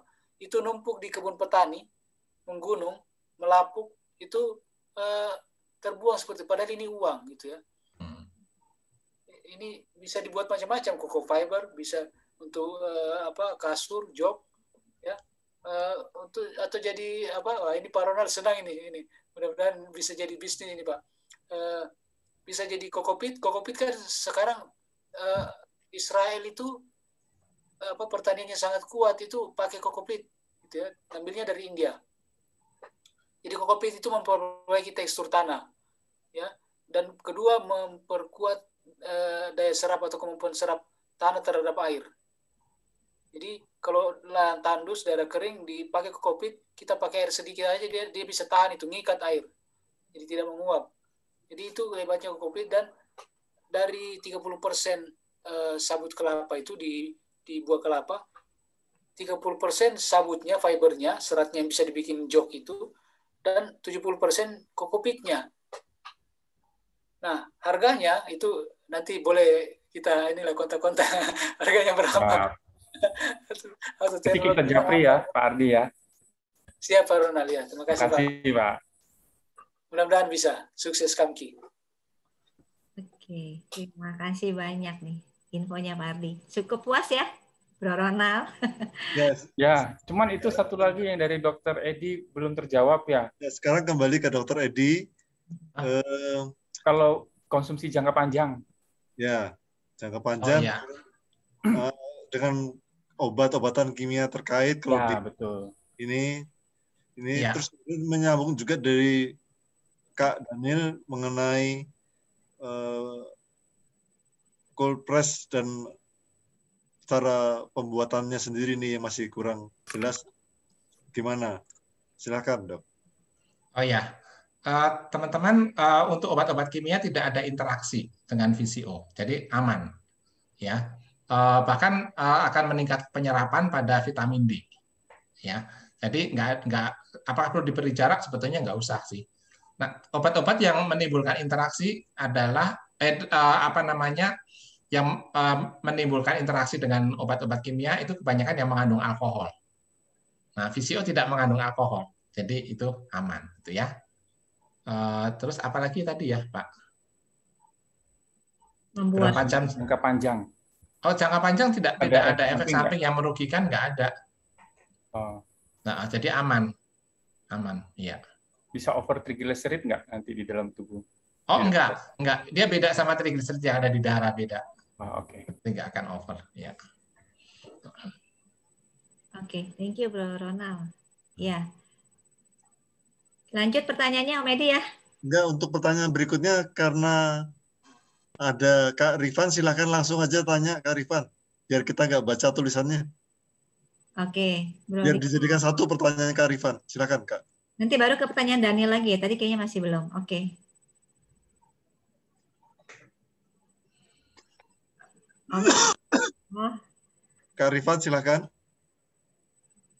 Oke, silakan. Ya, halo. Ya. Ya, saya mau tanya mengenai cold press extraction itu apa bedanya dengan hot press extraction proses? Ya. Itu kenapa yang cold press itu lebih bagus dari yang hot press extraction? Itu aja. Ya, terima kasih. Mungkin pertanyaan Bro Rifan ini sama dengan Pak Daniel ya. Bro Daniel juga sama ya. Jadi tadi disebut apa yang Bro Daniel ditanya juga, jadi membuat VCO itu dengan cold press. Apakah kita juga orang awam bisa juga membuat sendiri dan bagaimana caranya gitu? Apa seperti yang ada di YouTube, bukankah yang ada sering di YouTube gitu? Mungkin siapa yang bisa jawab? Boleh saya? Boleh, Pak. Silakan Pak Adi ya. Baik, jadi sebenarnya hot press itu kita pertanyakan dan kenapa? Kalau tidak salah nggak ada hot press di pembuatan VCO. Yang ada adalah pembuatan tradisional gitu ya, yang dimasak sebenarnya itu namanya hot process, bukan juga di press, itu hot process. Kenapa hot process atau cold process penting? Karena minyak kelapa itu mengandung ada satu zat yang sebenarnya disebut vitamin K kalau nggak salah ya, Dokter Edi. Saya lupa vitamin K atau vitamin E itu ada di situ dan akan cepat menguap kalau kena panas. Di atas 60% dia menguap. Itu zatnya itu ada, saya lupa itu. Jadi ada namanya, bisa di browsing itu.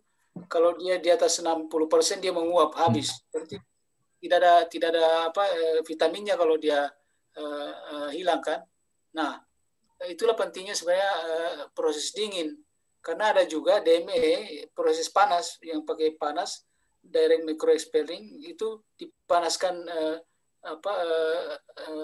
parutan kelapanya supaya hilang kadar airnya, menguap airnya, dan minyaknya bisa istilahnya bisa keluar dari parutannya itu.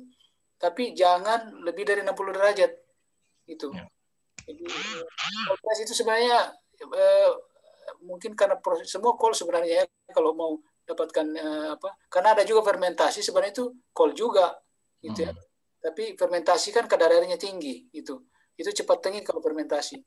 Jadi sistem cold press memang agak membingungkan sehingga orang bilang karena ada cold berarti ada hot gitu. Padahal kalau kita bicara hot yaitu di pembuatan minyak kelapa tradisional yang ada di kampung-kampung itu yang dimasak itu proses panas itu dan bukan VCO jadinya. Terus yang bisa kadang membingungkan pasar adalah ditambahin jadi FCO, extra virgin coconut oil. Itu ekstranya apa, kita nggak harusnya itu diatur juga gitu penamanya. Sekarang yang bikin fermentasi itu yang baru mau belajar itu bikin dilihat di YouTube itu itu bikin itu dia pasangin label FCO gitu ya. Padahal sebenarnya tidak ada FCO itu. mungkin bisa di fortified, bahasa yang tepat itu sebenarnya di fortified oleh dengan vitamin apa, atau di fortified dengan misalnya ya paling tepat sih vitamin, ditambahkan dengan vitamin. Tapi kalau dibilang EFCO itu agak menyesatkan sebenarnya. Tidak ada itu EFCO. Yang adalah visio yang kemudian di fortified dengan vitamin. Saya rasa itu Pak Ridwan itu ya. Pak Daniel. Kak Vega mungkin tolong dibacakan yang pertanyaannya dari Bro Daniel di sini udah puas Bro Daniel? Mau bikin sendiri mungkin coba. Kalau belum cukup puas nanti Japri sendiri. Okay. Ada lagi? Mungkin ini mungkin Pak Daniel kalau mau bikin belajar dari itu tidak apa-apa, tapi konsumsi sendiri. Pastikan yang dibikin itu bersih kan. Kalau kita yang bikin kan pasti higienis. Kalau beli dari tempat lain yang baru belajar jangan. Kalau tidak ada surat izinnya. Jadi bikin sendiri untuk coba boleh gitu ya. Untuk praktek boleh. Mau instan atau mau cepat boleh. Tapi pastikan bahwa prosesnya bersih dan itu sudah pasti. Dan kedua kita kalau bikin sendiri kita tahu kapan bikinnya dan kapan jangan diminum lagi gitu ya. Jangan terlalu lama disimpan. Saya rasa itu Pak. Baik Pak. Itu Kak. Terima kasih Pak. Oke. Terima kasih Bro Daniel pertanyaannya. Oke, kita lanjut lagi Om Edi ya. Ya, mungkin Kak Vega bacakan yang dari Bu Pinkan Yunidiana itu. Siapa nih? Bu Pinkan dulu ya. Bu Pinkan mau bertanya sendiri, Bu. Silakan Ibu. Boleh dibuka? Boleh dibuka mute-nya, Bu. Tadi saya lihat ada pertanyaan dari Bu Pinkan Yuni. Bu Pinkan. Oke, boleh dibuka videonya nggak, Bu? Biar saya kenal juga nih. Bu Pinkan boleh? Iya, oke. Silakan. Ya. Di sini saya kan ada bisnis sekitar kesehatan kulit sama kecantikan kulit. Suaranya kurang jelas. Boleh jelas Bu Pinkan? Iya. Saya. Ya. Ya, boleh. Produk VCO ini bisa dicampurkan dengan racikan motion. Tangkap, Dok? Saya tahu. Saya nangkap. Bukan karena Bu Pinkan ngomong, karena saya baca chatnya. Oke, saya kasih contoh-contoh aja. Ini bisa sekali karena VCO ini mempunyai untuk treatment kulit itu sangat bagus ya. Saya kasih contoh-contoh aja ya. Jadi yang ini kelihatan enggak? Kelihatan ya?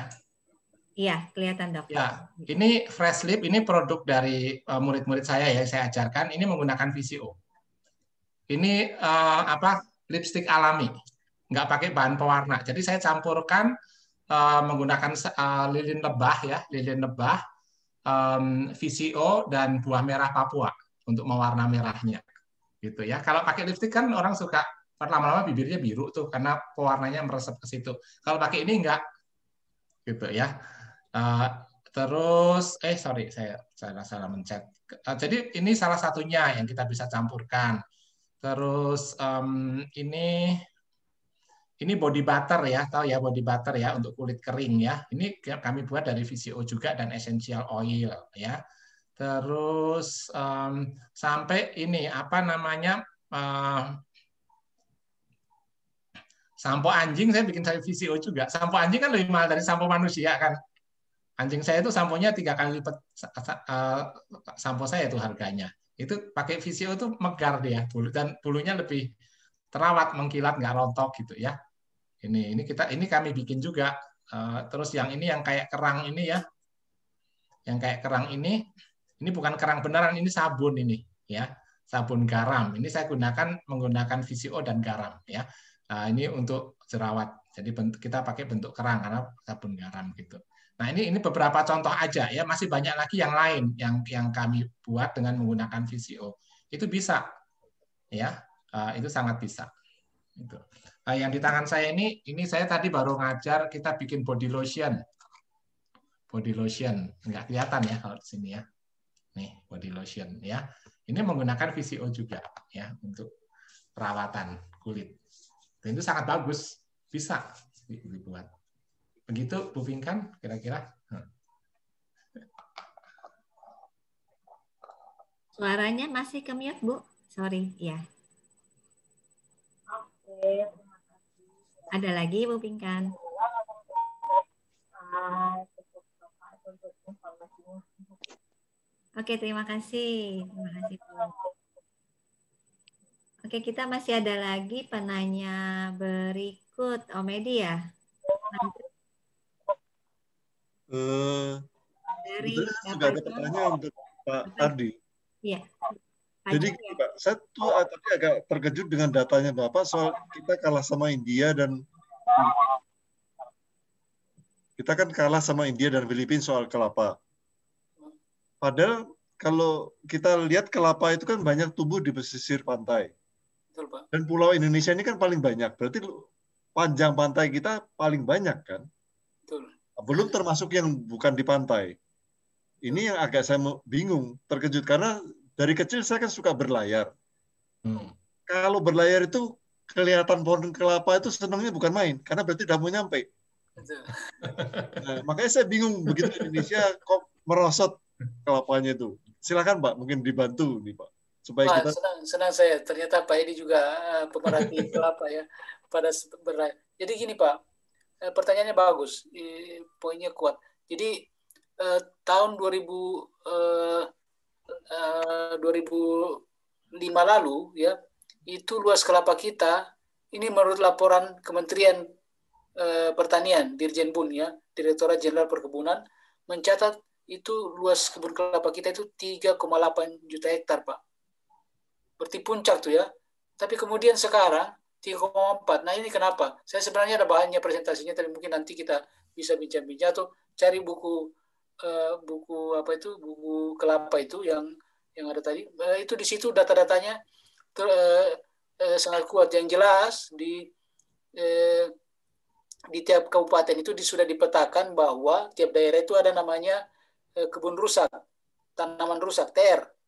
Istilahnya itu TR dan tanaman rusak dan tanaman tidak menghasilkan, TTM. Gitu ya. Jadi TTM bahasanya. Itu di tiap kabupaten itu ada. Paling besar itu paling luas di Indragiri Hilir kabupaten itu. TR-nya itu tanaman rusaknya dan TTM-nya itu tanaman tidak menghasilkannya itu sekitar kurang lebih 80.000 hektar, Pak. Rusaknya kenapa atau tidak menghasilkannya kenapa? Itu karena rusak kebunnya itu terendam air pasang gitu ya. Tanggulnya sudah rusak. Nah, kalau di tempat lain itu diserang hama kumbang. Terutama di Jawa ini, kenapa harga kelapa seperti Dr. Edi bilang harganya 12.000, 15.000 itu benar.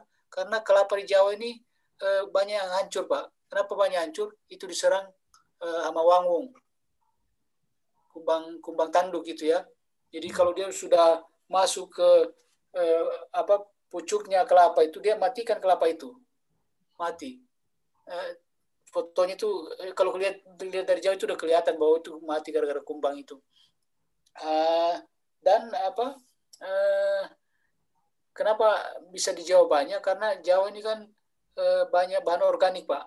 Ya, jadi banyak kayu-kayu lapuk atau banyak sampah-sampah yang melapuk, sehingga di situ dia tumbuh, kemudian berpindah ke kelapa, dia serang kelapa. Itu ada data-datanya di kami dan sangat menarik memang. Kalau di daerah pulau-pulau atau daerah-daerah yang masih sepi, tentu kelapanya masih sehat gitu ya. Tapi persoalan yang kedua yang paling mendasar di kita adalah kelapa kita itu rata-rata ditanam di tahun 50-an ke bawah. 60-an. Jadi sudah tua, Pak, sudah lewat 50 tahun, artinya sudah tidak produktif lagi. Kelapa kita itu produktivitas rata-ratanya di Indonesia itu 40 butir kelapa per pohon per tahun. Kalau di India 114 butir per pohon per tahun. Nah, Sri Lanka di bawah sedikit itu 76 butir per pohon per tahun rata-rata ya. Jadi mereka itu ya, dan kebetulan petani kita ini sekarang masih acuh tak acuh tidak merawat kelapa. Dia bilang lah, dulu kakek saya, nenek saya nanam udah dipupuk, berbuah juga. Jadi petani kita itu terbiasa tidak merawat kelapanya. Dibiarkan dilihat, mesti dilihat. Memang kelapa akan tumbuh dan berbuah begitu aja tanpa dirawat. Tapi tidak maksimal kalau tidak dirawat tentunya. Seperti itu Pak Edi. Ya Pak Ari, terima kasih sekali. Jadi kami juga memahami bahwa ternyata memang kita tertinggal karena ya sudah tua pohon-pohonnya dan sebagainya ini. Ya ini memang tugas generasi berikutnya, mungkin termasuk kita-kita yang terlibat ini seperti berkontribusi seperti Pak Ardi dan Dr. Edi untuk masuk ke masyarakat banyak tentang pengelolaan dari segi tanaman ya. Saya kira terima kasih sekali kami dapat hal yang baru. Kami merasa bahwa kayaknya kelapa tuh pasti tumbuh aja gitu. Ini ya dilanjutkan Kak. Ya, mungkin saya rangkum dari 3 penanya, Pak Rianto, Bro Ronald ya. Mungkin tadi ada sebagian yang berkaitan dengan Dr. Edi. Sebagai pertanyaan penutup kali ya. Karena ini terkait waktu, jadi kayaknya nggak bisa kita satu persatu. Saya bacakan aja ya mungkin, Dr. Edi. Jadi ada pertanyaan dirangkum semua. Dari Pak John juga ya. Apakah VCO bisa dikonsumsi untuk setiap orang, termasuk anak-anak dan orang tua? Apakah VCO bisa juga ada efek samping untuk penderita tekanan darah tinggi maupun darah rendah? Dan apakah VCO bisa membuat rambut tipis menjadi tebal dan mengurangi uban? Ya, silakan Dr. Edi. Oh ya, itu semua ya pertanyaannya ya. Iya, saya dok, iya dok. Kalau rambutnya. Iya, oke. Jadi di beberapa daerah, terus seperti di Jawa gitu ya. Ya, itu VCO itu bisa VCO dan juga minyak kelentik namanya ya. Itu tradisional juga dipakai untuk ini, menghitamkan dan menyuburkan rambut. Ya, karena dia bisa menguatkan akar rambutnya, itu memang betul. Ya, itu bisa ya. Dan sekarang ini budaya itu banyak ditinggalkan. Kenapa? Karena mereka ini habis ini rambutnya berminyak-minyak gitu ya. Jadi mereka banyak orang yang akhirnya nggak mau gitu ya. Nah, kalau yang saya lakukan, saya jadikan itu hair tonic gitu, sehingga tidak berminyak-minyak ya, dan hasilnya juga bagus gitu ya, menghitamkan dan menyuburkan rambut, itu betul ya. Terus apalagi ya tadi ya? Apakah untuk tekanan darah tinggi, darah rendah, dan untuk semua umur, apakah bagus, dok? Oh ya, untuk darah rendah dan darah tinggi itu bisa diberikan ya. Sebetulnya VCO tidak langsung berefek ke tekanan darah ya, tapi dia memperbaiki sirkulasi darah, itu betul ya, karena HDL-nya itu. Nah, rata-rata orang-orang kalau HDL-nya itu tinggi ya, dan dia mengalami tekanan darah tinggi, tekanan darahnya lebih terkontrol, bisa lebih membaik. Seperti itu ya. Karena pembuluh darahnya jadi elastis. Tapi tidak langsung berefek ke tekanan darahnya. Oke, terus semua umur untuk anak-anak di bawah 4 tahun saya sarankan perlu advice dari dokter gitu ya. Karena di dalam VCO juga terkandung serat ya, terkandung serat-serat yang cukup tinggi ya. Jadi pada beberapa anak kalau berlebihan bisa diare. Nah, tapi kalau pada orang dewasa, saya justru menggunakan serat itu untuk terapi. Jadi orang-orang yang mengalami konstipasi ya, sembelit ya, itu minum VCO 2 sendok pagi, 2 sendok makan pagi, 2 sendok makan malam, itu buang air besarnya lancar tuh. Yang biasa harus pakai obat pencahar segala itu jadi tidak dibutuhkan ya. Dan tidak diare enggak, tapi jadi lancar. Bahkan yang kena hemoroid ya, wasir itu bisa membaik dengan itu ya, karena dia bisa mengatasi peradangan di tempat hemoroidnya itu atau wasirnya. Kira-kira begitu ya, secara singkat. Ya. Mungkin ada pertanyaan saya terakhir untuk Pak Ardi dan Dr. Edi. Ya. Apakah kami secara pribadi-pribadi ini diizinkan untuk japri dengan dokter, dan kemudian kalau menyangkut materi, kan kami sebetulnya tersebar di Jabodetabek dan di daerah-daerah, kan bisa saja teman-teman ini punya komunitas lain, apakah bersedia nanti di japri urusan sebagai pembicara atau urusan sebagai yang terkait dengan pengetahuan Bapak dan dokter. Gimana Pak? Gimana Ya. dokter? Oh ya, saya bersedia. Boleh nomor handphone saya ada juga di Pak Edi. Boleh. Terus tapi saya jarang angkat telepon nih karena kami sering meeting, webinar, Zoom. Jadi WA nanti saya balas. Saya biasanya balasnya pagi sama malam. Jadi kalau WA jangan bilang selamat pagi, apa kabar. Saya baru jawab malamnya tuh, kabar baik. Besoknya lagi baru nanya, malamnya lagi baru jawab, langsung aja nanya ya. Selain itu juga saya biasa menggunakan Instagram, bisa DM ke saya yang dr.edi Kristianto. Nah, kebanyakan kalau teman-teman nanya pakai Instagram saya lebih mudah jawabnya.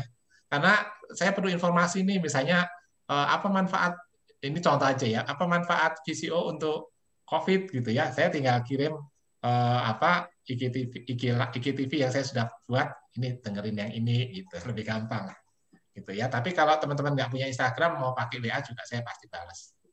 Gitu ya. Saya kalau dihubungin Pak Edi juga pasti balas juga sama. Pak Edi dulu kunjungan ke rumah anak sakit ya datang. Gitu. Ya, begitu Pak Edi. Ya. Ya, Dan materinya boleh dibagikan Pak kalau membutuhkan materi boleh dibagikan. Oh, terima kasih Nah, Dok. tadi kan saya udah kasih tuh PDF-nya.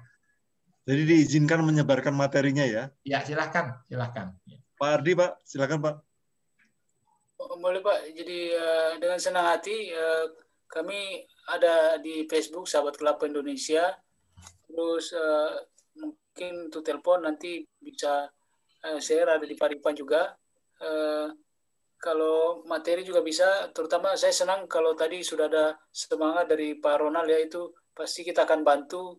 Kira-kira kalau perlu mungkin ya secara komunitas ya Kamki punya usaha kelapa nantinya ya, usaha kolektif itu luar biasa dan banyak besar luas untuk bisa dieksplor bidang kelapa ini. Ya Pak ini. Ya. Ya, terima kasih Pak Ardi. Ya, terima kasih Dr. Edi, terima kasih Pak Ardi Simbala, terima kasih juga teman-teman yang sudah boleh hadir melakukan waktu pada malam hari ini. Kita akan akhiri dan sebelum itu kita akan coba foto bersama, mungkin bisa dibuka semua videonya. Teman-teman semua boleh dibuka ya, kita mau ambil foto sebentar aja supaya bisa ada dokumentasi. Bu Leni, Pak Hendra, Pak Joni, Bu Rini, Bu Pinkan, Bu Tante Eli, Pak John, Pak Dadan, Pandi, silakan semuanya boleh dibuka videonya. Oke. Ya. Pak Andi Santoso, Pak Hendra, Bu Leni, TV, 1, 2, 3. Iya, saya ambil sebentar ya. Satu lagi. Siapa? Kak Heti boleh bantu saya? Bentar. Halaman kedua belum? Kak Heti boleh bantu? Halaman keduanya. Oke, sudah? Oh ini Oppo F3 ini siapa ya? Ini belum kenalan ini kita nih ya. Banyak teman-teman semua yang... Oke, terima kasih banyak sudah boleh bergabung pada malam hari ini. Mungkin ada terakhir kita akan memberikan hadiah ya. Pak Edi ya, oke. Mungkin Dr. Edi dan Pak Ardi boleh dipilih 3 penanya terbaik yang mendapatkan VCO 3 buah dan 3 penanya terbaik untuk mendapatkan buku 3 buah. Silahkan mungkin ya. dari Dr. Edi dipilih. Ya, oke. Saya pilih Ibu Leni, Pak Rifan, dan Pak Ronald. Oke, Ibu Leni, Pak Rifan, dan Pak Ronald akan mendapatkan VCO ya, Dok? Ya. Ya, oke. Kalau untuk bukunya boleh silakan Pak Ardi. Jadi Pak Ronald. Oke, Pak Ronald lagi dapat. Wow. Nah, ini mau bisnis ini, kita dorong untuk bisnis ya. Perlu bekal. Nanti tentu saya ada buku yang lain, mungkin kalau teman-teman mau belajar bagaimana kisah sukses petani pengusaha kelapa boleh. Pak Rifan juga gitu ya, dan Pak Daniel juga gitu ya. Pak Daniel, oke. Ya, selamat buat semuanya. Dan ada khusus kayaknya untuk malam hari ini dari Bro Rifan katanya ya. Kalau bagi yang mau pesan malam ini juga akan mendapat diskon 20%. Mungkin kalau ada lebihan 25%, tergantung nih nanti Bro Rifan nanti boleh ya. Betul ya Bro Rifan ya? 25%. Ya, betul. Ya. Betul. Oke, ditunggu kalau ada yang mau langsung bisa japri aja ke Kak Rini dan Kak Rifan. Yang untuk di nomor handphonenya tadi udah ya di atas ya. Ya, sudah. Oke. Di Kartini di 0815-958-5596 dan Rifan 0816-983359. Oke, teman-teman, terima kasih semua. Terima kasih Dr. Edi terutama dan narasumber kita dan Pak Ardi Simpala. Terima kasih banyak untuk waktunya pada malam hari ini dan terima kasih Dr. Edi. Terima kasih teman-teman. Terima kasih Pak Ardi. Ya, silakan. Terima kasih. Sambil boleh live ya. Terima kasih semua teman-teman semua. Sehat selalu. Ya, sampai jumpa. Sampai jumpa ya. Kak Heti udah boleh? Iya, tetap mau lagu. Iya, tadi lagunya kurang kedengeran soalnya ya. Oke.